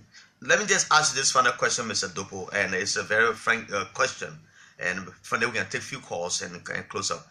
The loan has not, we have not ratified yet, but we're getting information, troubling information coming from the legislature, that some of your colleagues are lobbying for 10% of that money before the ratification of the loan. Well, you see, are you one of those? That is a big place. That is a big place. If I'm lobbying for the loan for 10%, I won't be giving you my benchmark. Yeah, I will be quiet about it. So if that came up, will you support it or not? On 10%? On what basis? You mean for a bonus for the government? Yeah. No, for you to allow the pass. For you, the lawmakers. It doesn't make $53 million. It doesn't make sense. I don't believe so. And let me say something. I was listening to your radio, and let me be clear right here. The comment made by Muhammad Ali being a stalwart of the Unity Party is reckless. That they will expel anyone who... No, the comment is reckless. It's very reckless. You know what makes it reckless? Good. He's a stalwart of a party. Okay? He's now crossing a dark image. Because if you say, if any of our lawmakers... you don't send caveat in an irresponsible manner. Look, you should believe... You should believe in your representative there and say that as far as you're concerned, you don't think so, or you encourage them not to do so, but not to bring a threat to somebody there. It's reckless. Let me be real. We are running an institution. Okay, you don't threaten people. We are responsible people over there. If you have irresponsible before, I don't think we are. Now, I don't have any understanding about that. And as far as concerned, no member of the Unity Party have ever told me, and nobody in the ever told me that there's the issue of lobbying for 10%. I don't know about that, and I'm not interested in that. Okay, let's the representative. We're starting calls now. To start with Akara's Gray first. Good morning, Gray. Good morning, welcome. Good morning, to the both of you. Good morning, comrade. Yeah. Manja, good morning. To be frank with you, I love your analysis. It's good to ask the hard questions and get a sincere response to that. And two things you raise. You raise the issue of getting the details on the loan. You not enter the loan because we develop your country and other areas you have fun, which is fair enough, so that tomorrow what you vote for is to remember. The first issue also you raise has to do with this issue of some shifting in the proposed budget for the legislature in terms of the educational sector and also the health sector is very important. But I just wanted to say the burden also comes right back to us as lawmakers because yes, as an expert in the budget area like you, being an expert in that area, you could find some fund in some area maybe where certain areas were overstated. But as lawmakers, I think we should also take the lead in terms of the salary cut. It's very important and some of our benefits. And if we cut, it doesn't matter what the percentage will be. But if we lead that process, also some of those money can be placed into the educational sector, like into the various counties. Maybe say, for example, where you come from, some of the funding could go there. Where I come from, some of the funding could go to the educational sector. So, but Representative Gray, you, the citizen lawmakers have a huge portion in the House of Representatives. So, can you initiate this and try to encourage your colleagues to ensure that this court can take place? It is difficult to achieve this. Oh, definitely. In fact, I think that's the first communication I wrote after the State of the Nation address on the issue of salary cut. I wrote a communication towards that effect. And said communication was sent to the Committee on Ways, Means and Finance to make critical analysis because they must come with informed position on somewhat those who have been contracted, some people who have been paid 5,000, 6,000. How do we do a cut, and how do we analyze our own budget and make a cut? That communication was written by me. Okay. And I hope the Ways, Means and Finance Committee will take that into consideration and seek towards such situation because it's very important. Thank you so much. Thank you. Thanks. Thank you very much, sir. Good morning from the Orange Line. Good morning, J and J. Good morning. Thank you. My name is Emmanuel Fa, member of the Opposition Unity Party. And you have 30 seconds. Number 11 this morning. Let me appreciate the studio guest in person of Mr. Dupont. I think his presentation was very much to the point. And I just want to add my voice and also recommend to him, looking at this identical draft budget, almost 21 agencies, knowing fully well that they are only working without operation costs, more and the good and receive pay. So, honorable lawmakers, I hope as member of that identical Ways, Means and Finance, I hope you guys will scrutinize this identical budget. Looking at the broad national police, there is nothing there for uniform or EPS or NSA is taking 10 million. Thank you. Let me talk to former Superintendent Brand Tati. Good morning, 30 seconds, sir. Yeah, good morning, JALLAH and JULIUS. And let me say good morning to the Honorable. I just want to make a quick point, and the point is what the Honorable is striking. Especially with the public work budget and then the road construction on the budget. Sometimes they will put the budget there to say we'll construct on their budget 200 kilometers, but they will not state where those kilometers located or where those roads, roads are located. So at the end of the budget year, how do the committee maybe on public work go to inspect? Because you wouldn't pass a budget where they say 200 kilometers. So where are you going?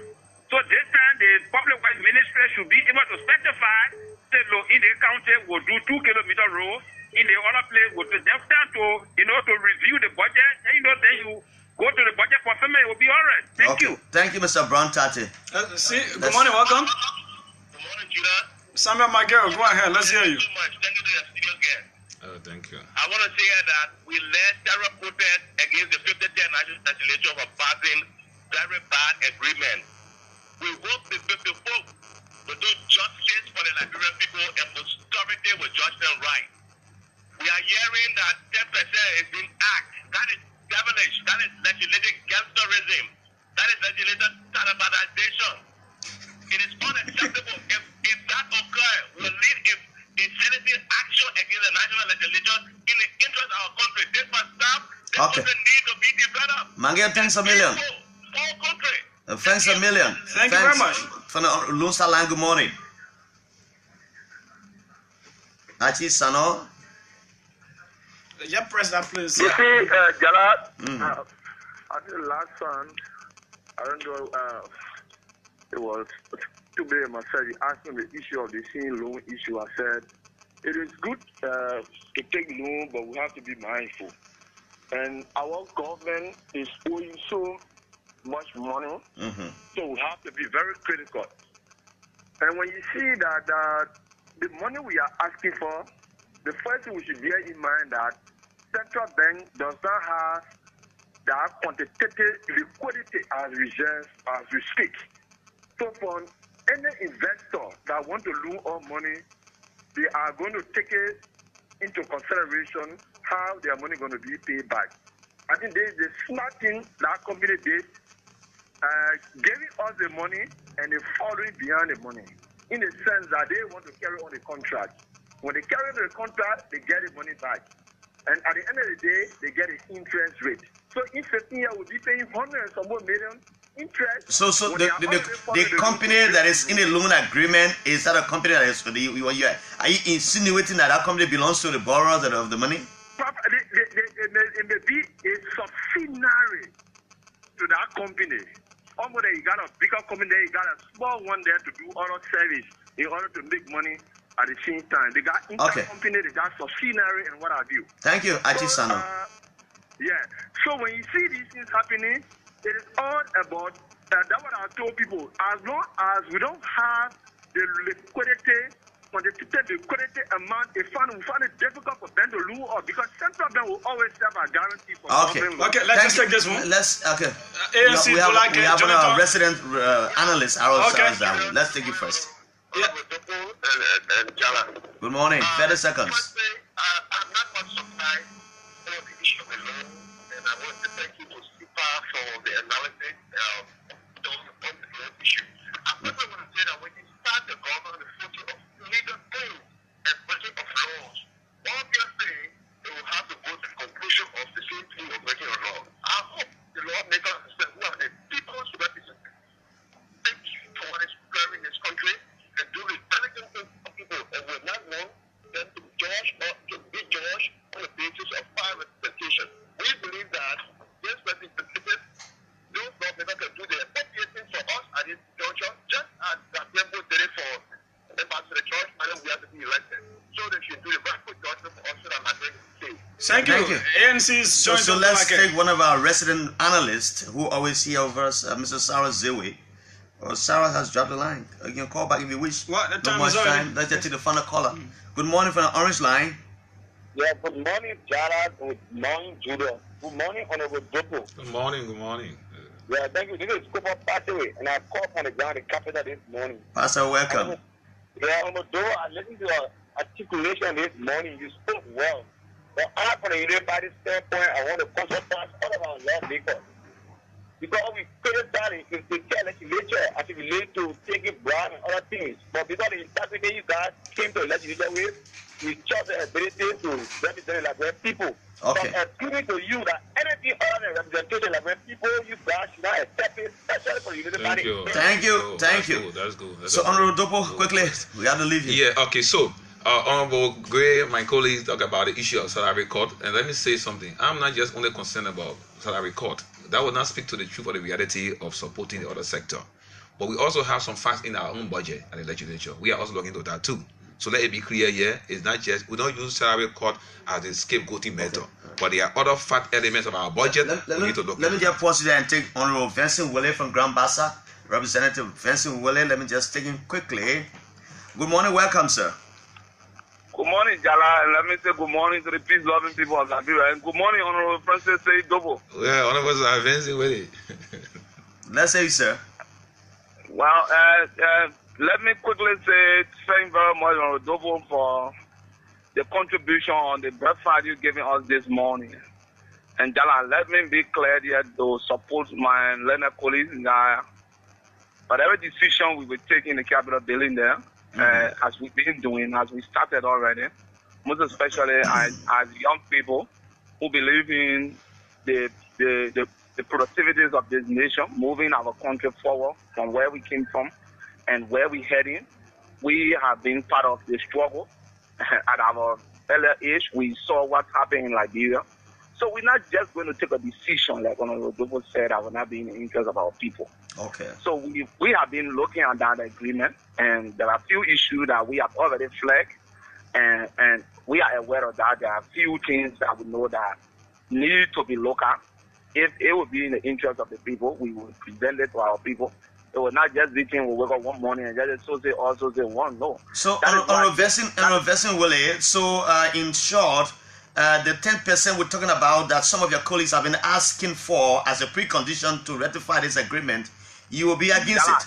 JALLAH, let me quickly refute that. I don't think any lawmaker, even in utopia or even in hell or in heaven, nobody will be crazy to request for 10% of 536 million. You're talking about 50-some more $1 million that you're requesting for. How on this somebody can give you such money? So that practically or logically it does not exist. So that is just a form of bringing the house to public disrepute. And thank you, sir. We as people who we are aware of, we are knowledgeable, we know that that cannot happen. No lawmaker can request for such. Okay. No lawmaker. The faithful legislature is full of men. We did not come from mad. We did not come from mad. We have been making money. We came from somewhere. People go to the legislature. The legislature is made out of men and women who are knowledgeable and have acquired little things before they come to the legislature. Okay. So nothing small with just food in around. Thank you for the insightful comments. Thanks a lot. Thank you. So, Honorable, you just end. Yeah, and let me go. I send an invitation, Mr. Vincent will let to be our guest. Yeah, let me go to the issue about the 10%. You see what? I hope this is not a strategy. You know what people do at times? To say, oh, the horse doesn't want to pass, they ratify the loan because they're asking for money. Because when we are doing critical analysis, the proponent of that devilish point could come out and say, oh yeah, we told you the people wanted money, that what they want better for the loan. That's two-way street. So it's a preemptive strike. It's a two-way street. We are saying we will critically analyze the loan just as we are going to critically analyze the budget. So if you think that somebody asked for 10%, and you can go with that person and give it to them. But no businessman in this world, I think, will be giving you a loan and also give you 10% on what? Then it means the interest is more than it's unthinkable. Okay. Then it means that there are violations in it. Yeah, so I don't think so. So thanks so much, Francis Sedobo, for joining us on breakfast this morning. Thank you. Coming on those critical national issues. Surely coming up is the Minister of Public Works. We're taking a short break.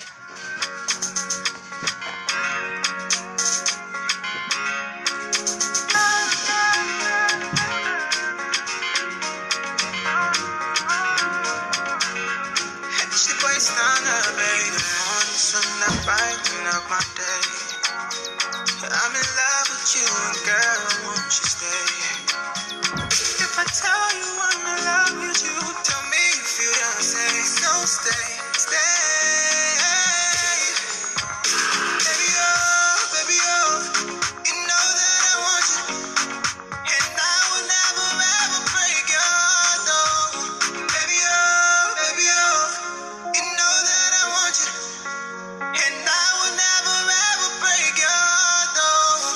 You are the air I breathe, the one for me, my medicine, my only medicine. You are the air I breathe, the one for me, my medicine, my only medicine. God, I love you, baby.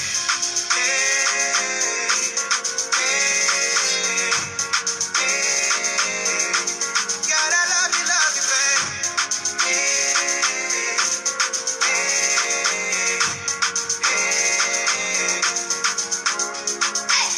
God bless the day I'm on you, oh. I feel good, I'm around you, oh. Yeah. Baby girl, I love you, I ever know. You stole my heart, but I let it, oh. Yeah. Just to prove my love all the time I lie. If I break your heart, then let me die. Baby, you know that I want you, and I will never ever break your heart, though. Baby, you know that I want you, and I will never ever break your heart, though. I love you, baby. And so I have to take a break to see if I can get the minister on the line. The minister of Mambudu Vladimir. And he said he'll be here very shortly. He's just leaving his office. And you know the office is just on Lane Street, so in the next couple of minutes, the irresistible Puni Junior. How you doing this morning? And to my darling and beautiful wife, who celebrated her birthday on Sunday, and Mrs. Cynthia Mickey Roberts Grayfield, the mother of my children, the one who turns my mess into best and makes the world smile at me. All my friends are Lithic. Jerome Bryant, A.B. Johnson, Julius Johnson.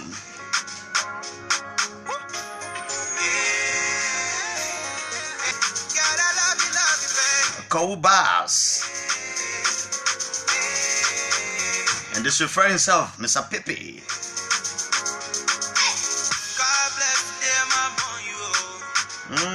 God bless that man born you. They got no other praise with my back.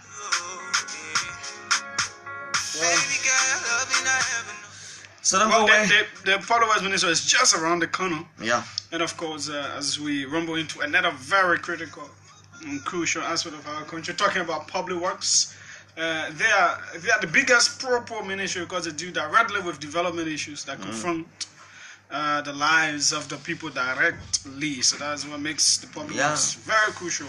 Yeah. To the survival of the proper government. Yes. Break your heart. What's that? Hey.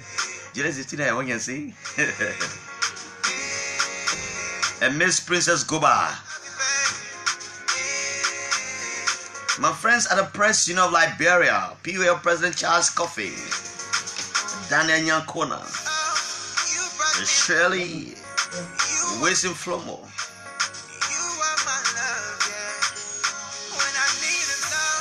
where the guys on Alpha and Alpha, one of the emerging biggest social clubs, J fucking CA, Mike Dinky. All of these guys made my day on Sunday. Ricky Gigolo of Power FM Power TV.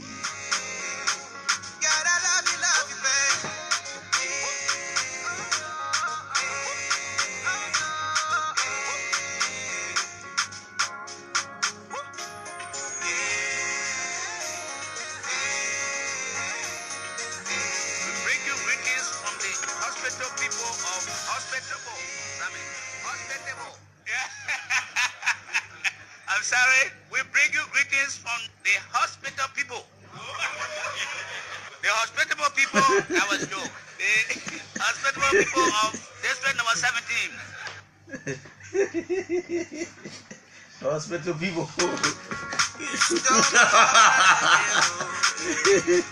Yes. What? You understand that word? We bring you greetings from the hospital people of hospitable. Sammy, hospitable. Yeah. I'm sorry, we bring you greetings from the hospital people. The hospitable people, that was joke. The hospitable people of district number 7. We bring you greetings from the hospital people of hospitable. Sammy, hospitable. Is this Sammy? We bring you greetings from the hospital people of hospitable. Sammy, hospitable. Yeah. I'm sorry, we bring you greetings from the hospital people. The hospitable people, that was joke. The hospitable people of district number 17. All right. So Bobby Addison is telling us that we are live on Radio Plebo in Maryland County. Let me see the message Radio again. Plebo? I don't think so. No, let me get the message again. It's called, I think. He says you are live on the Voice of Hope in Voice Plebo of Hope, yeah. via Bobby Addison. Via Bobby Addison. All right. So we are expecting the minister to walk in any moment for now. He's here. Just here. So let's get some more hospital people. They're slick talking. The hospital people of hospitable. Sammy, hospitable. Yeah. I'm sorry, we bring you greetings from the hospital people. The hospitable people, that was joke. The hospitable people of district number 17. The hospital people of people. We bring you greetings from the hospital people of hospitable. Sammy, hospitable. Yeah. I'm sorry, we bring you greetings from the hospital people. The hospitable people, that was joke. The hospitable people of district number 17. Okay, so we're here.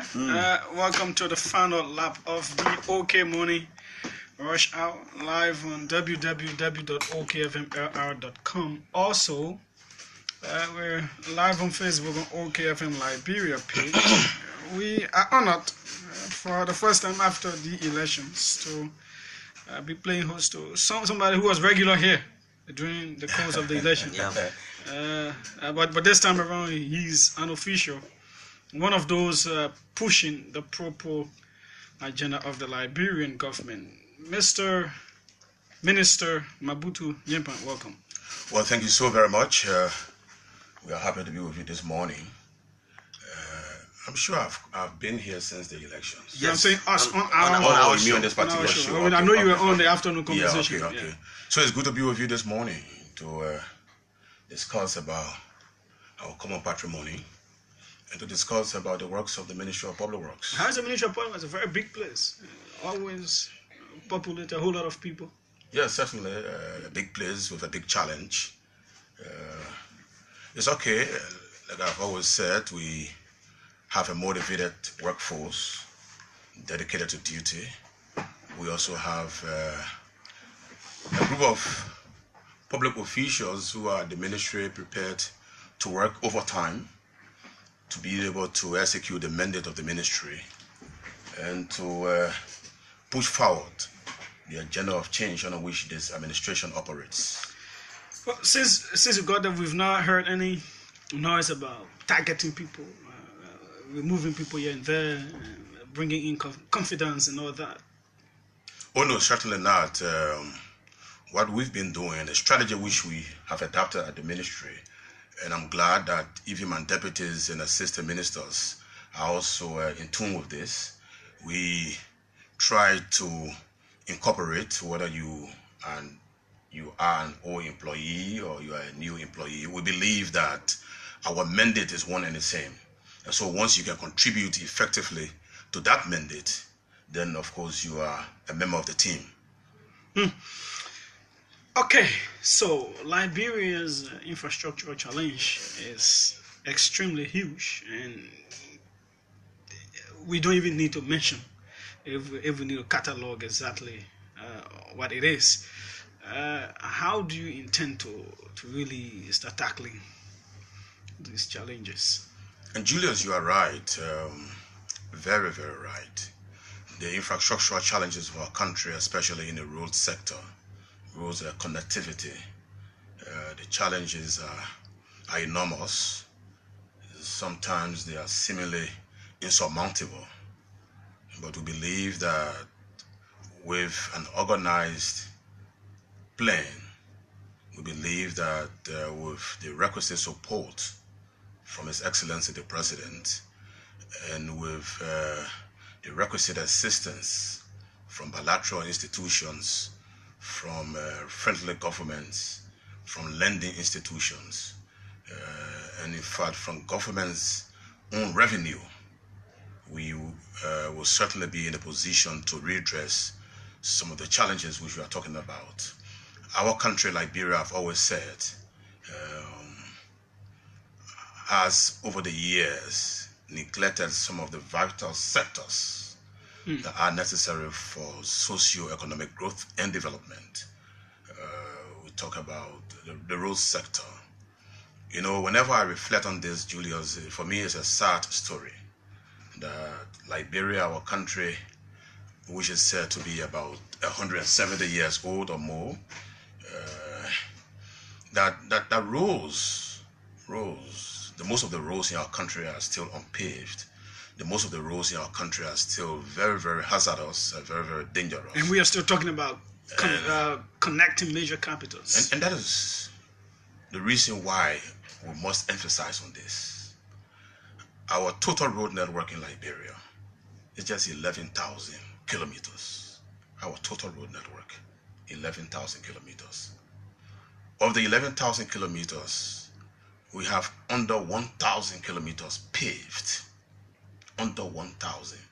So it tells you that over 90% of the road network of Liberia is unpaved. And not only is it unpaved, the most of our roads are in a deplorable state, especially when it comes to the rainy season. And so we as a ministry, we as a government, will have to do something substantive to be able to change this ugly state of affairs in our infrastructural sector. You know, And when we look around, we are told that Liberia is a rich country. And we hold this to be true. Because we have abundant natural resources. Our soil is very fertile. But correspondingly, what do we have to show for the wealth of our country? And so as a government, as a Ministry of Public Works, ours is not to lament on the inadequacies of the past. Because that's why you were placed there. But what do we do henceforth? And that is why this government, a little under 4 months old, is reaching out, trying to mobilize partners. Even before we go there, talking about the later issues of road maintenance, because that's one area. There are some roads that we already have, but the issue of maintenance is a problem. And that's a key problem. That's a key problem. I will be the first to indicate that. In fact, the culture of maintenance in our society, we are a society that does not emphasize maintenance. We believe that this is government property. We believe, and this mentality will have to change. Take for instance, we are receiving a lot of support from bilateral institutions, from friendly governments, from development partners in terms of rehabilitating our feeder roads in the various counties across the country. But when these feeder roads are rehabilitated, it is our responsibility now to maintain these roads. Because if we do not do so, we'll get entrapped in what I call a vicious cycle of rehabilitate, the road deteriorates, and then you rehabilitate again. In this way, you are making no real progress. And so what government is committed to doing right now, we now have what we call a National Road Fund Office, where the road fund has been established. And this road fund will be dedicated to the maintenance of our roads, and of course to the construction of new ones if need be. Okay. But primarily on maintenance. How, because if we how is it funded? How? Well, there are various sources of funding for the National Road Fund, but primarily is the levy that is imposed on every gallon of petroleum product that is imported into Liberia. Every gallon. And on this, a 25 cents levy has been imposed, and this was imposed a long time ago. So as we speak, that 25 cents is embedded in the price that you pay for gasoline over the past year or so. Over the past year, people actually thought that it was your government that initiated this. Oh no, certainly not. And I mean, we will give glory to where it belongs. But what we are doing right now, we are trying to operationalize this office. So our government has been able to recruit a road fund manager, and this was not the case before. So we now have a road fund manager. The road fund office has been set up, and the collection of the funding has a little legal challenge. The case is at the Supreme Court of Liberia. The final hearings are done, and we are hoping that in the next few weeks or so, at the discretion of the Supreme Court of Liberia, a decision will be made on this. But whether or not, whichever way the decision is made by the court, the government is committed to collecting this amount so that there are counterpart funding available. For example, the Millennium Challenge. Yeah, the MCCM, the MCL in the account of Liberia. This is an institution that has money, taxpayers' money from the United States of America. And the institution is prepared to meet us halfway. But all they are saying, let government itself begin to take certain actions. And they have a listing. We are doing our best to be able to meet up with the demand so that this money does not lapse without us utilizing it. And so we are committed to this through the National Road Fund Office, and we can assure you that in the next month or so, this office will be up and running. We now have a road fund manager, like I said, and we believe very, very strongly that the contribution that we have to make as a government to be able to meet our partners along the way, we will do that. Now, there has been concern about the $10 million promised by the French government for road issues. Up to present, we've not heard anything from the government. Whether that money has come or it is still pending, it is going through some processes to get here, we just don't know. Well, as Minister of Public Works, my emphasis is on the utilization of funding that is available to us. There are appropriate agencies of government that deal with foreign countries in terms of accessing these resources. But you should know if it is there. And I know, for example, that these things involve processes. That money has not been made available yet to the Ministry of Public Works. Okay. And I will also not say. You seem to badly need it, because I can remember when that was disclosed in an interview with us. You were really upbeat about it, that it will go a long way in helping to deal some of these maintenance issues. We are certainly in need of every dime and every cent that will be put at the disposal of this government for road works. We are in need of that dime. Like I just told you, look at the situation across the country. It's pathetic for us, a country, for us as a people. And so we must do all we can. We must take radical actions to be able to reverse the situation. If we begin to operate as we've done in the past, then of course our infrastructure development processes will be very slow. That it will take us 170 years to pave 850 kilometers of roads in a network of 11,000 kilometers. So for us to be able to pave 11,000 kilometers at the current pace at which we are going, it will certainly take us more than 100 years, more than 150 years, if we remain at this pace. And that is why this government is saying we need a paradigm shift. A new attitude, a new mentality, a new approach to infrastructure development in our country. You need more than $3 billion to address major road issues. Yeah, that's true. Our GDP is far lower than that. Our budget cannot even start to think about handling that kind of infrastructural deficit. What can the government do to even try halfway, in 6 years, halfway, to try and address road issues, just halfway?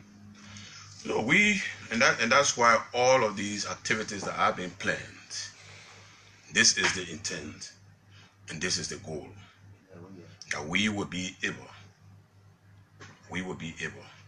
to pave more roads in our country than any other administration has done since Liberia became independent. How do you do it? And the way to do it, first and foremost, is to have the political will that our emphasis will be on road connectivity. Okay. And this political will is well established by the leader of this government, who has said that road connectivity is the #1 priority of this government, because every other thing is tied around good roads. Now, what is the latest? Because access. You are driving us to the major point that we spend a whole lot of time on. But the Gardner's Road, one side we can say is done. What is the news around the other side? The Japanese have done SAR A. Are you the ones doing the SAR B? He was in Japan the other day. And we wonder, can you disclose to us what was the meeting about? We cannot wait for that road to finish. So because it's a road that everybody is using now. What it has been dedicated now, we don't know. I can say this to you squarely, and we are very pleased to announce that the road in question, which is the Somalia Drive road, which connects the free port of Monrovia to the red light district of our country. This road is about 13.2 kilometers in length. All along, we know it to be a 2-lane, what I would call dilapidated road, because of the difficulties in traveling on it. The construction work on that road is divided into 2 phases. Phase 1, which deals with one side, and phase 2, which deals with the other side. Phase 1 is now fully completed and will be dedicated on tomorrow. But it's being used by motorists currently. Yeah, but when they say it is dedicated, or when they say it is completed, again, officially it will be dedicated. Okay. But having technically gone out to inspect it and declare it completed, we will have to begin now to manage the traffic and see that after dedication, what are some of the restrictions that will be put in. And so this period is a testing period that we have. Okay. But tomorrow, the 30th of May, by afternoon, His Excellency the President will lead an array of government officials. In fact, the Japanese ambassador will be here to dedicate that road. And more interestingly, On the same day, the president will be launching what we call a call to action. Call to action. Call to action. What is it? To initiate the immediate commencement of works on the other side of the road. On phase 2. Okay. The contractor has been selected. The contract has been signed. Is the funding available? The contractor is on ground, well mobilized. The funding is available. The funding from whom? From the Liberian government or the partners? Funding. That road is being funded by the Japanese government. Okay. Again. By the Japanese government. Okay. And they've been doing very, very well. We can say that, and we like to use this medium. I'm sure His Excellency the President will formally do that tomorrow to thank them. Okay. The government and people of Japan for the invaluable contributions. As you close the draft to the real talking point, Mr. Minister, yes. You have prioritized road. Mm-hmm. We talk about $3 billion of a coastal road in Liberia. Mm-hmm. And as you tackle the coastal road, are there other priority areas, some intervention being made in other areas as you go through the rainy season? Because I've been seeing some very some pictures of bad roads in the southeast. What kinds of intervention are you making as a government to help the people in those areas to relieve them of the bad road conditions currently? And what we are doing while we are talking about pavement doesn't come in months. Pavement comes in years. So while we are mobilizing resources for the pavement of these roads, our immediate priority is to keep these major corridors opened. This is our immediate priority. The corridor between Ganta and Fishtown, to keep it opened. The corridor between Buchanan and Grand Crew County, to keep it open. The corridor between Banga and Medicoma, to keep it open. Why we are sourcing finances to commit ourselves to the pavement of these roads. And so this is what we are doing. And at the same time, the farm to market roads, with the help of our partners, we are also rehabilitating these roads, more especially during this difficult season, a season during which our people are subjected to hardships when it comes to traveling. So these are the plans we have. Keep the corridors open while we pursue the pavement of these corridors. And so as I speak to you today, you know, we like to say that yes, we have an understanding for the general situation of the country. Yes, Liberia has serious deficits when it comes to infrastructure development, especially roads and bridges. What do we do? Do we continue with it as business as usual? We are saying no. If we continue as business as usual, we will make no progress. And then comes in the e-term financing too. One of the ways that you've That's one of the devised. Ways. And get me right, that is not the only way. But as we speak, that's what I said, one of the ways. That's one of the ways. And this is a process that we are very happy about. Why are we happy? We are happy because if this arrangement goes well and the funding is made available, we will, consistent with the agreement, we will be paving 505.3 kilometers of roads in our network. And that 505 plus ongoing projects that are about to begin or that are in progress will lead us to doing in 6 years what Liberia as a country was able to do, sadly, over 170 years. Okay, can you explain to us what is the meat in this deal? Well, and I can speak to you from the infrastructural sector, from the infrastructural perspective, from the perspective of what is it that we will be doing with this amount once access in terms of road connectivity. We've said, and it is explicitly indicated in the agreement, that 505 kilometers of roads will be paved. Where are these roads? I'm sure people listening to us want to know. And that's one of the concern was raised by one of the representatives who are just on our show. Well, yes, and this is no secret. I mean, I hope the Honorable has by now in his possession a copy of the agreement. And what we've done in that agreement, we've insisted as the Minister of Works that we will include in there the roads that will be rehabilitated, the roads that will be paved. Many people say, where are these roads? Let me take my time and let you know that coming out of Buchanan, going to Cestus, Buchanan in Grand Bassa, to Cestus in Riverses, coming out of Cestus in Riverses to Greenville in Sino County, coming out of Greenville in Sino County to Barclayville in Grand Crew County, and out of Barclayville in Grand Crew County to Plebo in Maryland County. Out of Plebo in Maryland, out of Grand Crew as well, Barclayville, you go into Sasstown in the same Grand Crew County. Through that stretch. And so, when we take this corridor out of Buchanan, mind you now, Monrovia to Buchanan is paved. So Buchanan to Plebo, once paved, you have that total road network completely connected. That is from Harper, passing by way of, going through Grand Crew to Sino to Monrovia. And when you are coming from Monrovia, you get to Ganta. Efforts are underway, and I will soon explain to you. The road between Ganta and Tapeta, the pavement is about to begin. In this year, the road between Ganta and Tapeta, that's phase 1. Tapeta to Zwedru is phase 2.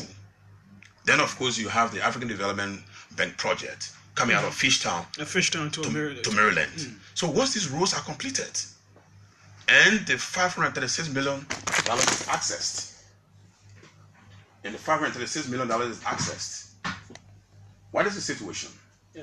We now have a complete corridor locked in with paved roads. This, I cannot imagine the kind of relief. I cannot imagine, Julius, the kind of relief that this will bring to the people of this country. Now, is it a time frame associated with that? A time frame associated with with what you're talking about? Yes, there is a time frame associated with that. But let me also complete. The $536 million loan will not only affect roads in the southeast. Okay. Yeah, roads and major corridors in the western region of our country that will be affected. You're talking about Cape Mount. You're talking about from Medina to Cape Mount. To Robertsport in Grand Cape Mount County. From Todmanbrook in Bombay County to Bopolu in Bapolu County. So, you mean real paved road? I'm saying real paved road, and all that is in the project document. It's in the loan agreement. Well, that's a very important aspect of it. But let's come to some technicalities surrounding this agreement. An 8-pager, and according to an analytical group, the CIPA, it is a fake loan. That's how they refer to it. It is a fake loan with flawed agreement. Looking at the fact that it is an 8-page document, they think that this is not detailed enough to provide all of the specifics that are needed. One of the other issues that people have been raising is that you already have a company inserted. That is, let me go there quickly. Point 5, Article 4, number 5 of the agreement says the parties herein agree that the loan financing agreement shall be ratified and confirmed in accordance with Liberian law. The contractor shall be the JVC or consortium comprising MAERL Liberia Construction Company Limited, a major Chinese engineering, procurement, and construction company, and subcontractors comprising Liberian-owned and operated construction and engineering companies, all to be vetted and confirmed by the Ministry of Public Works in respect of their technical capabilities. But you already have a major Chinese company that is outlined in this agreement without going through the PBCC process. And you know, this very section which you just read, for me, I see it differently. Okay. I believe, in fact, that this session is doing for the first time what has never been done in the history of our country. Positively. So sometimes it depends where you are sitting or how you like to describe a glass with water in it. You can either say it is half full or it is half empty, depending on the perspective from which you want to describe that glass. I know for some reasons there will be those who want to see this glass as being half empty. But I like to see this glass as being half full. How? For example, this is the first time that a major agreement of this nation will have in it enshrined a position that calls for the direct participation of Liberian contractors as partners in construction works. Never before in the history of our country, no agreement has ever been able to achieve this. And we believe, why did we pursue this particular aspect? It is consistent with the commitment of our president that no longer, in his administration, no longer will Liberians be spectators in the economy of their own country. So we are accessing 536 million. And we are insisting that Liberian construction contractors should be a part, giving them an opportunity. This is what they call affirmative action. But still, there is a part that already highlights a major developer of these roads, the major company, which is a Chinese company, already inserted. Of course. It is a cause for concern. And I will speak to that. Okay. And I will speak to that. And what is it? We are sitting down at a table and negotiating. Liberia has interest. The financier has interest. Okay. The both of us trying to make sure, what do we want?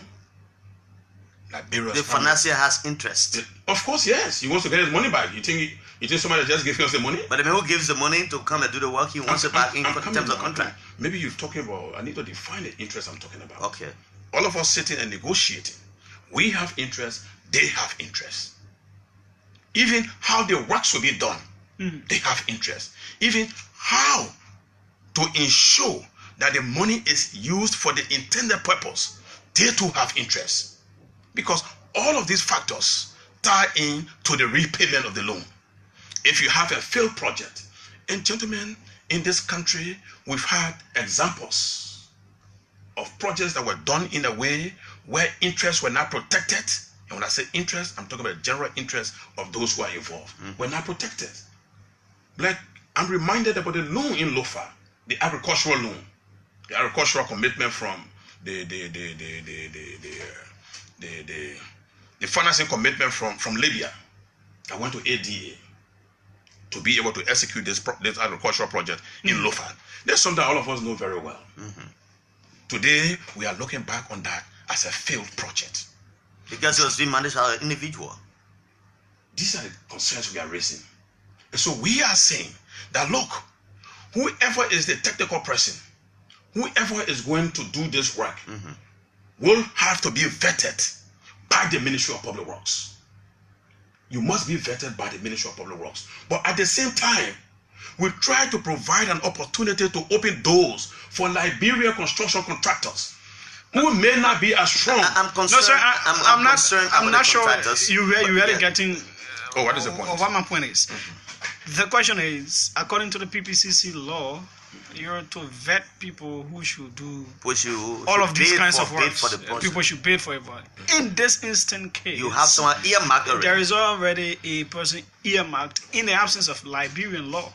So even if the contractors had interest, why couldn't you tell them to pass through what the Liberian law says? And I like to say to you clearly that this insertion does not violate the PPCC law. How and why?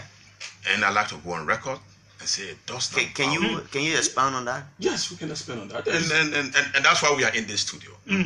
This law does not in any way violate the PPCC laws of our country. And this morning, I had the opportunity to listen to some of the comments that were being expressed about PPCC. We went into an arrangement with a financing institution. Liberia says, look, we have interest in accessing this loan, and that will bring me to the PPCC laws you're talking about. Liberia said, look, we have interest in accessing this loan. Can you get this loan for us? Yes, we can get the loan for you. Yes, we can get the loan for you. But in getting this loan, we too have requirements. What are the requirements that we have? Liberia said, look, we will insist that Liberian companies are involved to participate in this. See, yes, we've had a history of people getting loans and not performing satisfactorily.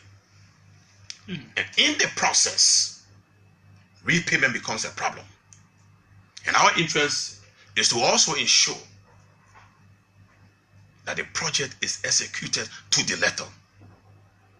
So in as much as you want Liberian construction companies to get involved, we also would like to see reputable companies with track record of performance to get involved. You say, no, but wait a minute. You will not bring any company and say, look, this is the company, let it get involved and do the works.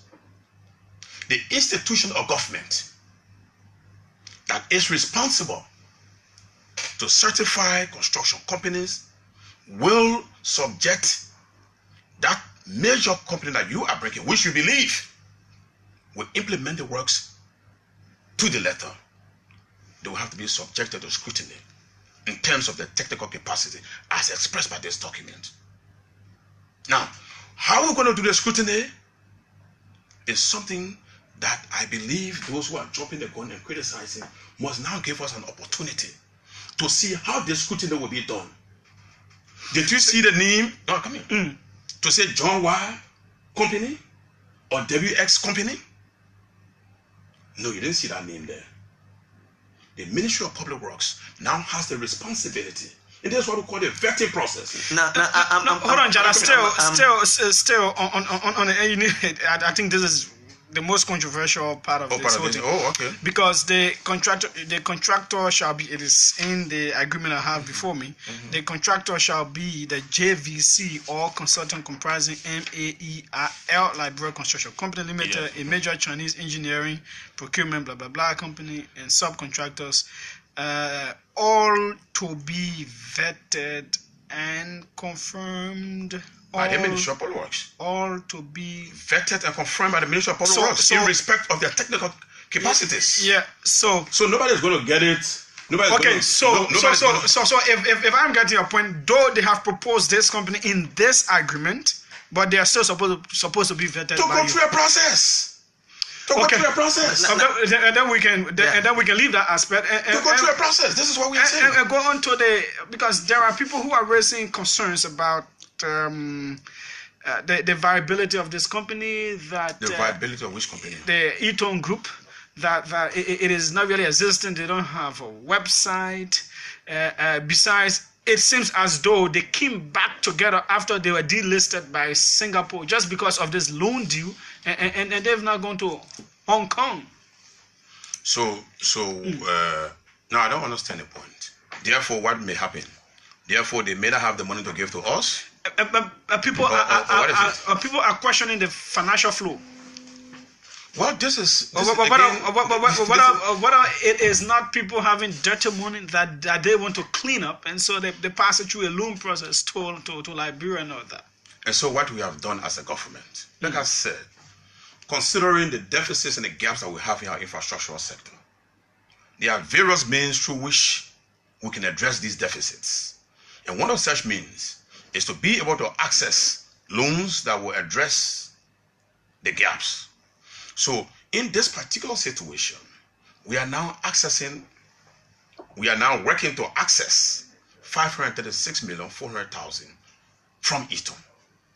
So the question is, what if Eaton doesn't bring the money? Well, we enter into an agreement with Eaton. No, it is not just about bringing the money. What if Eaton is bringing you dirty money? Yeah, but again, I like to be optimistic. And I'd like to encourage all of us to be optimistic in view of our circumstances. I would think that all Liberians and all those who love our country will look at this agreement from the positive side and stop conjecturing and maybe having vain imaginations about things that do not exist. If Eaton is bringing dirty money, we will not take dirty money as a country. Maybe the financial people can speak more to the financial implications and all that. They will be able to do it. You are more into the technical question, which I want to just, like I said, before you buttress that question.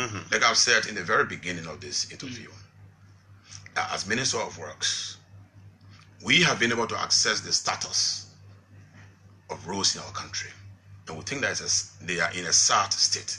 What we want to do is to reverse this state. So other actors in government, the Ministry of Finance, the Ministry of Justice, we all come together to see how, with this funding being made available. So if you look at the agreement, I, as Minister of Public Works, affixed my signature to it. Why? To speak to the technical issues that were mentioned in the agreement. The Minister of Finance, who has also done his due diligence, affixed the signature to it. Now, as we speak, it is before the national legislation. Mr. Minister, many are saying, thinking, why is this company? You have the company that is inserted in that finance, in that loan agreement, a signatory to this whole document, and the Justice Minister is not a signatory to it. And those are some of the concerns that have been raised by the people. Well, why is the contractor as it relates to the issue of the Minister of Justice? I believe and I know from practice and procedure that the Minister of Justice, the Attorney General, will issue his opinion on this matter. Why was he not a part earlier? Why was he not a part? A signatory to it? Yeah, but he not being a signatory to it, and maybe you can help me in this regard. Is that violative of any law? Because even in my experience, he's in my 9 year experience, and he should oversee any legal document that comes to the country. So he's going to issue. He's going to issue an opinion on this, and that is the role of the Minister of Justice. In my experience as a senator at the Liberian Senate, I can bring to you tons of financing agreements to which the Justice Minister did not affix the signature, but issue what we call an opinion of the Attorney General of the Republic of Liberia. Let me take you back. Which is a part of this. Let me take you.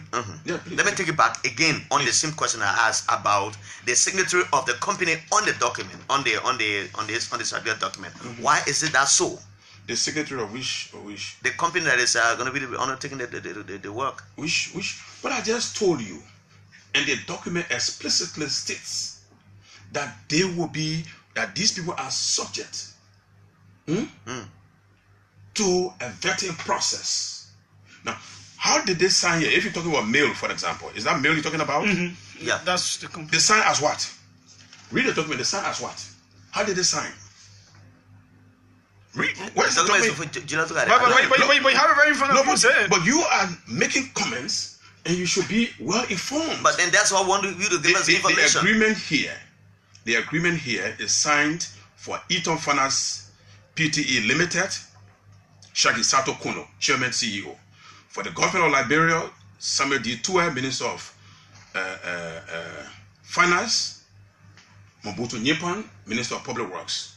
Right? And in the presence of, you know what I'm saying? And in the presence of, so you talking about why did they witness it? Is that what you're talking about? In the presence of Jairi, a male. So those are witnesses. You would have even been there, Julia. If you have been there, you will have even signed. And what does it mean when people witness agreement to say I was there when it was signed? I was there when it was signed. That's the role of the witness. Mr. Minister, now, coming more, gentlemen, to the substantive for me of this agreement.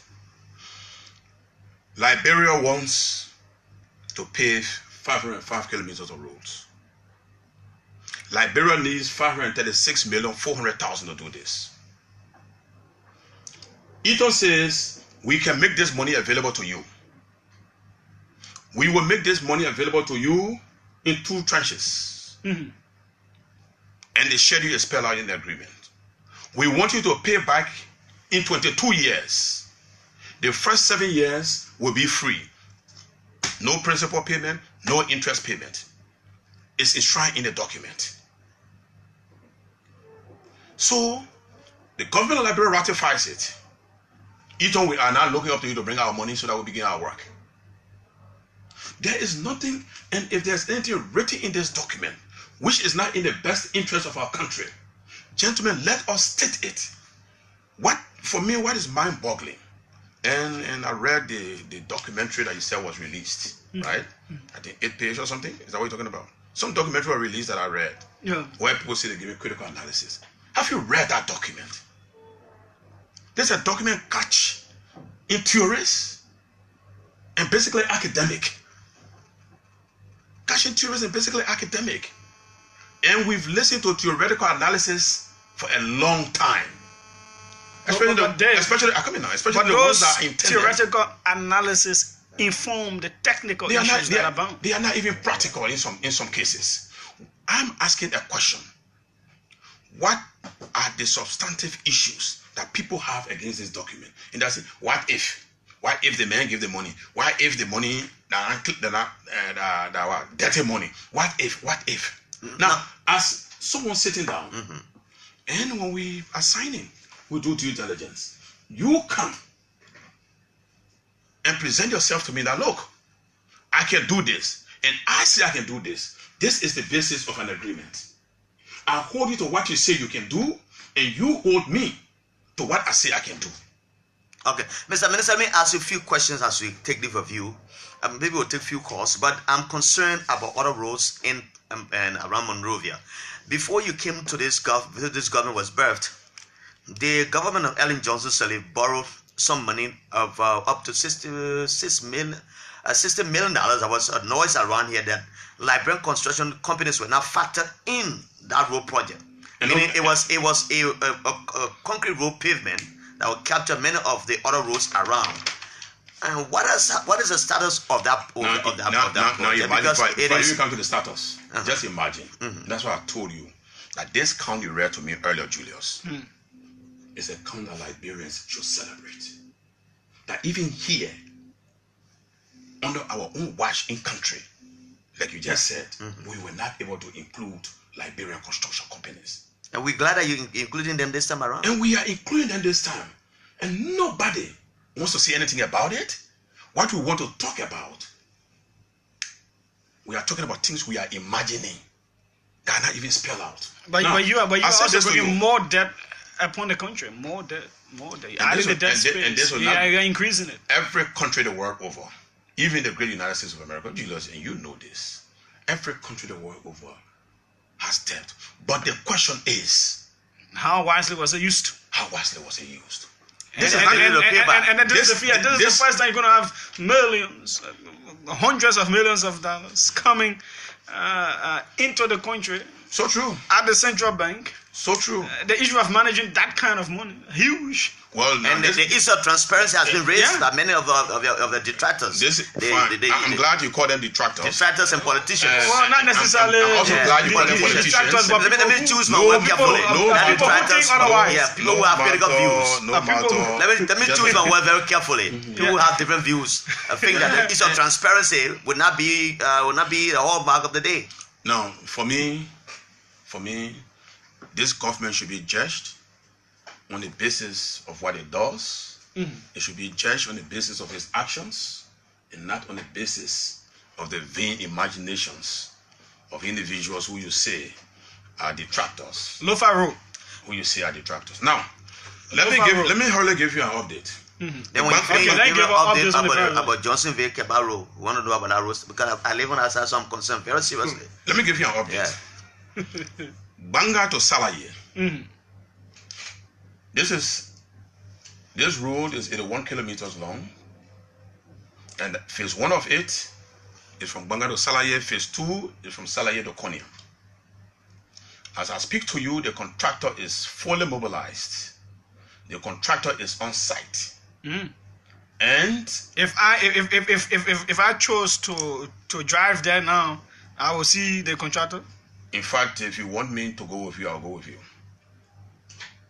Okay. So Banga to Salaye Road, and in earnest, now in the beginning of works, these kind of major works, what do? You establish your camp.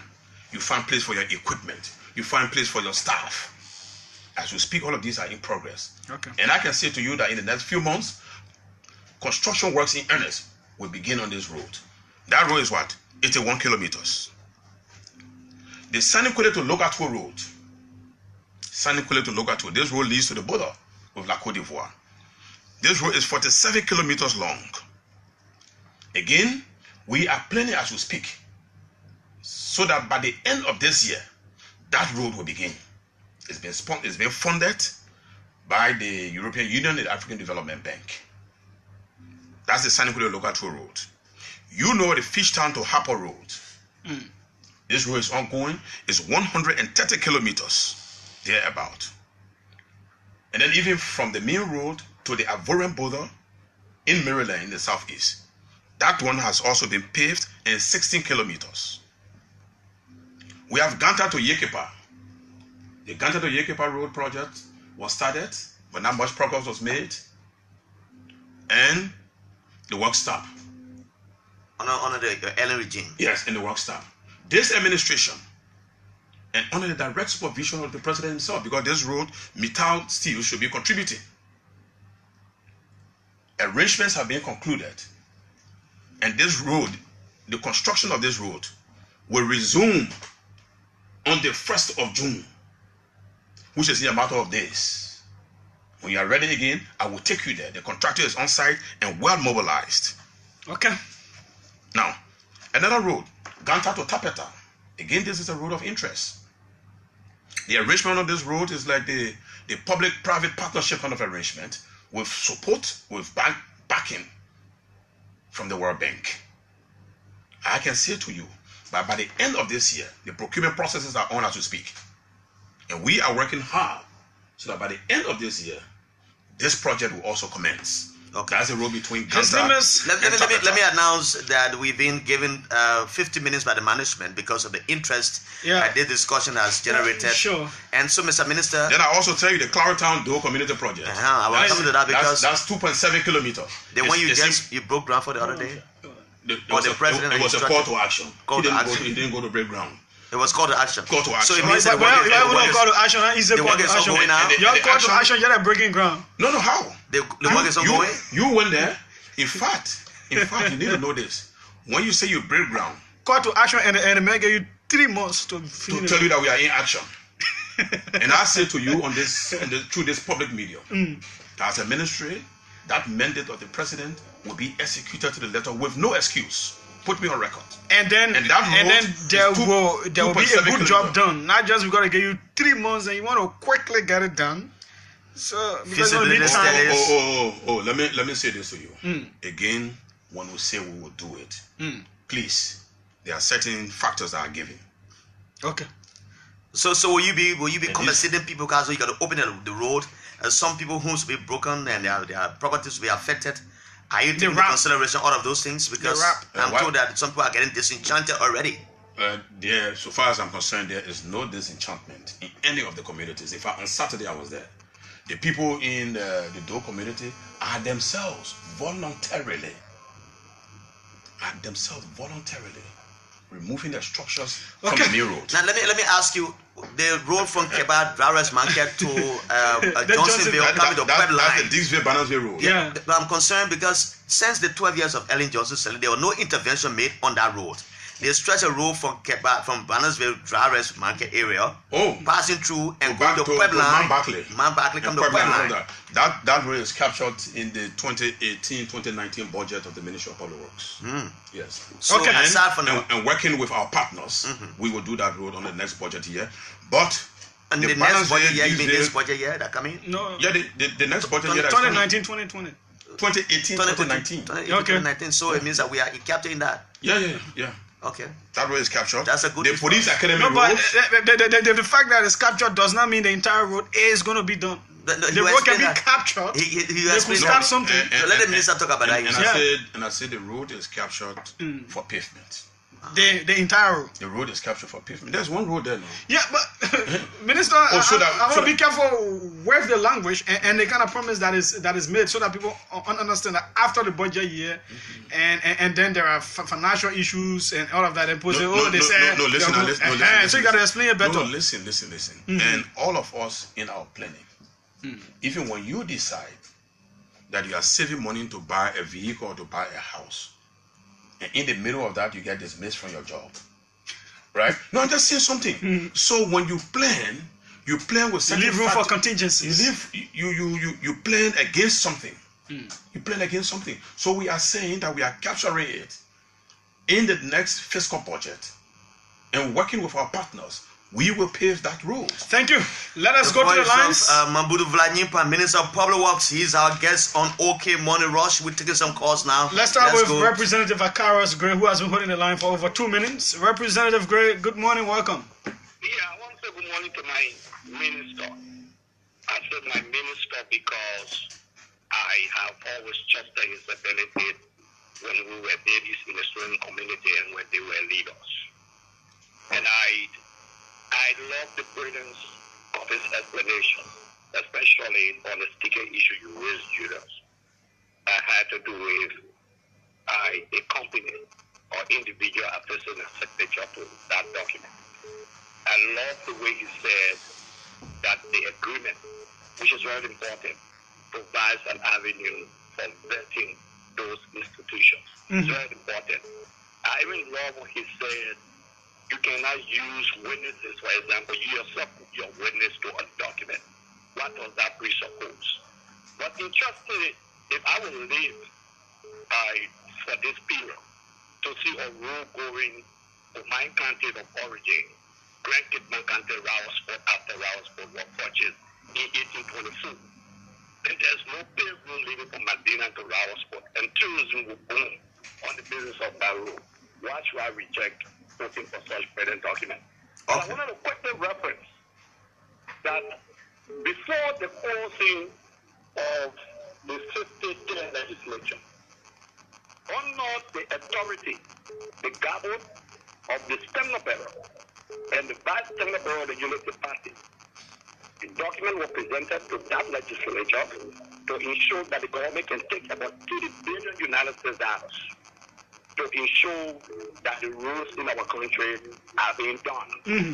So those who are criticizing the document did not criticize the authority given to the government. That authority does not stop with the past government. Honorable Gray, thanks. We got to leave you there. Thank you so much. Let me take this foreign caller straight from Belgium. Okay, let's do it. Let's go to Brussels, Belgium. I'm sure there should be Albert Bless. Welcome. Yeah, thank you very much, and good morning, JALLAH and Honorable Minister. Very good morning. Yeah, Julius, just one exception you made, and I would like to disagree to, but I won't blame you for that because you do not have the financial technical capability. Money is such not be seen as dirty money because it comes through the mainstream of transferring money, where it is being monitored by the World Bank and the IMF. So this kind of money are not considered as dirty money unless it was putting in passing to the Liberian government or it's passing through Bitcoin. I would say there is something that is the base barrier for it, but money that is coming through the Center for Financial is being monitored worldwide by the World Bank and IMF.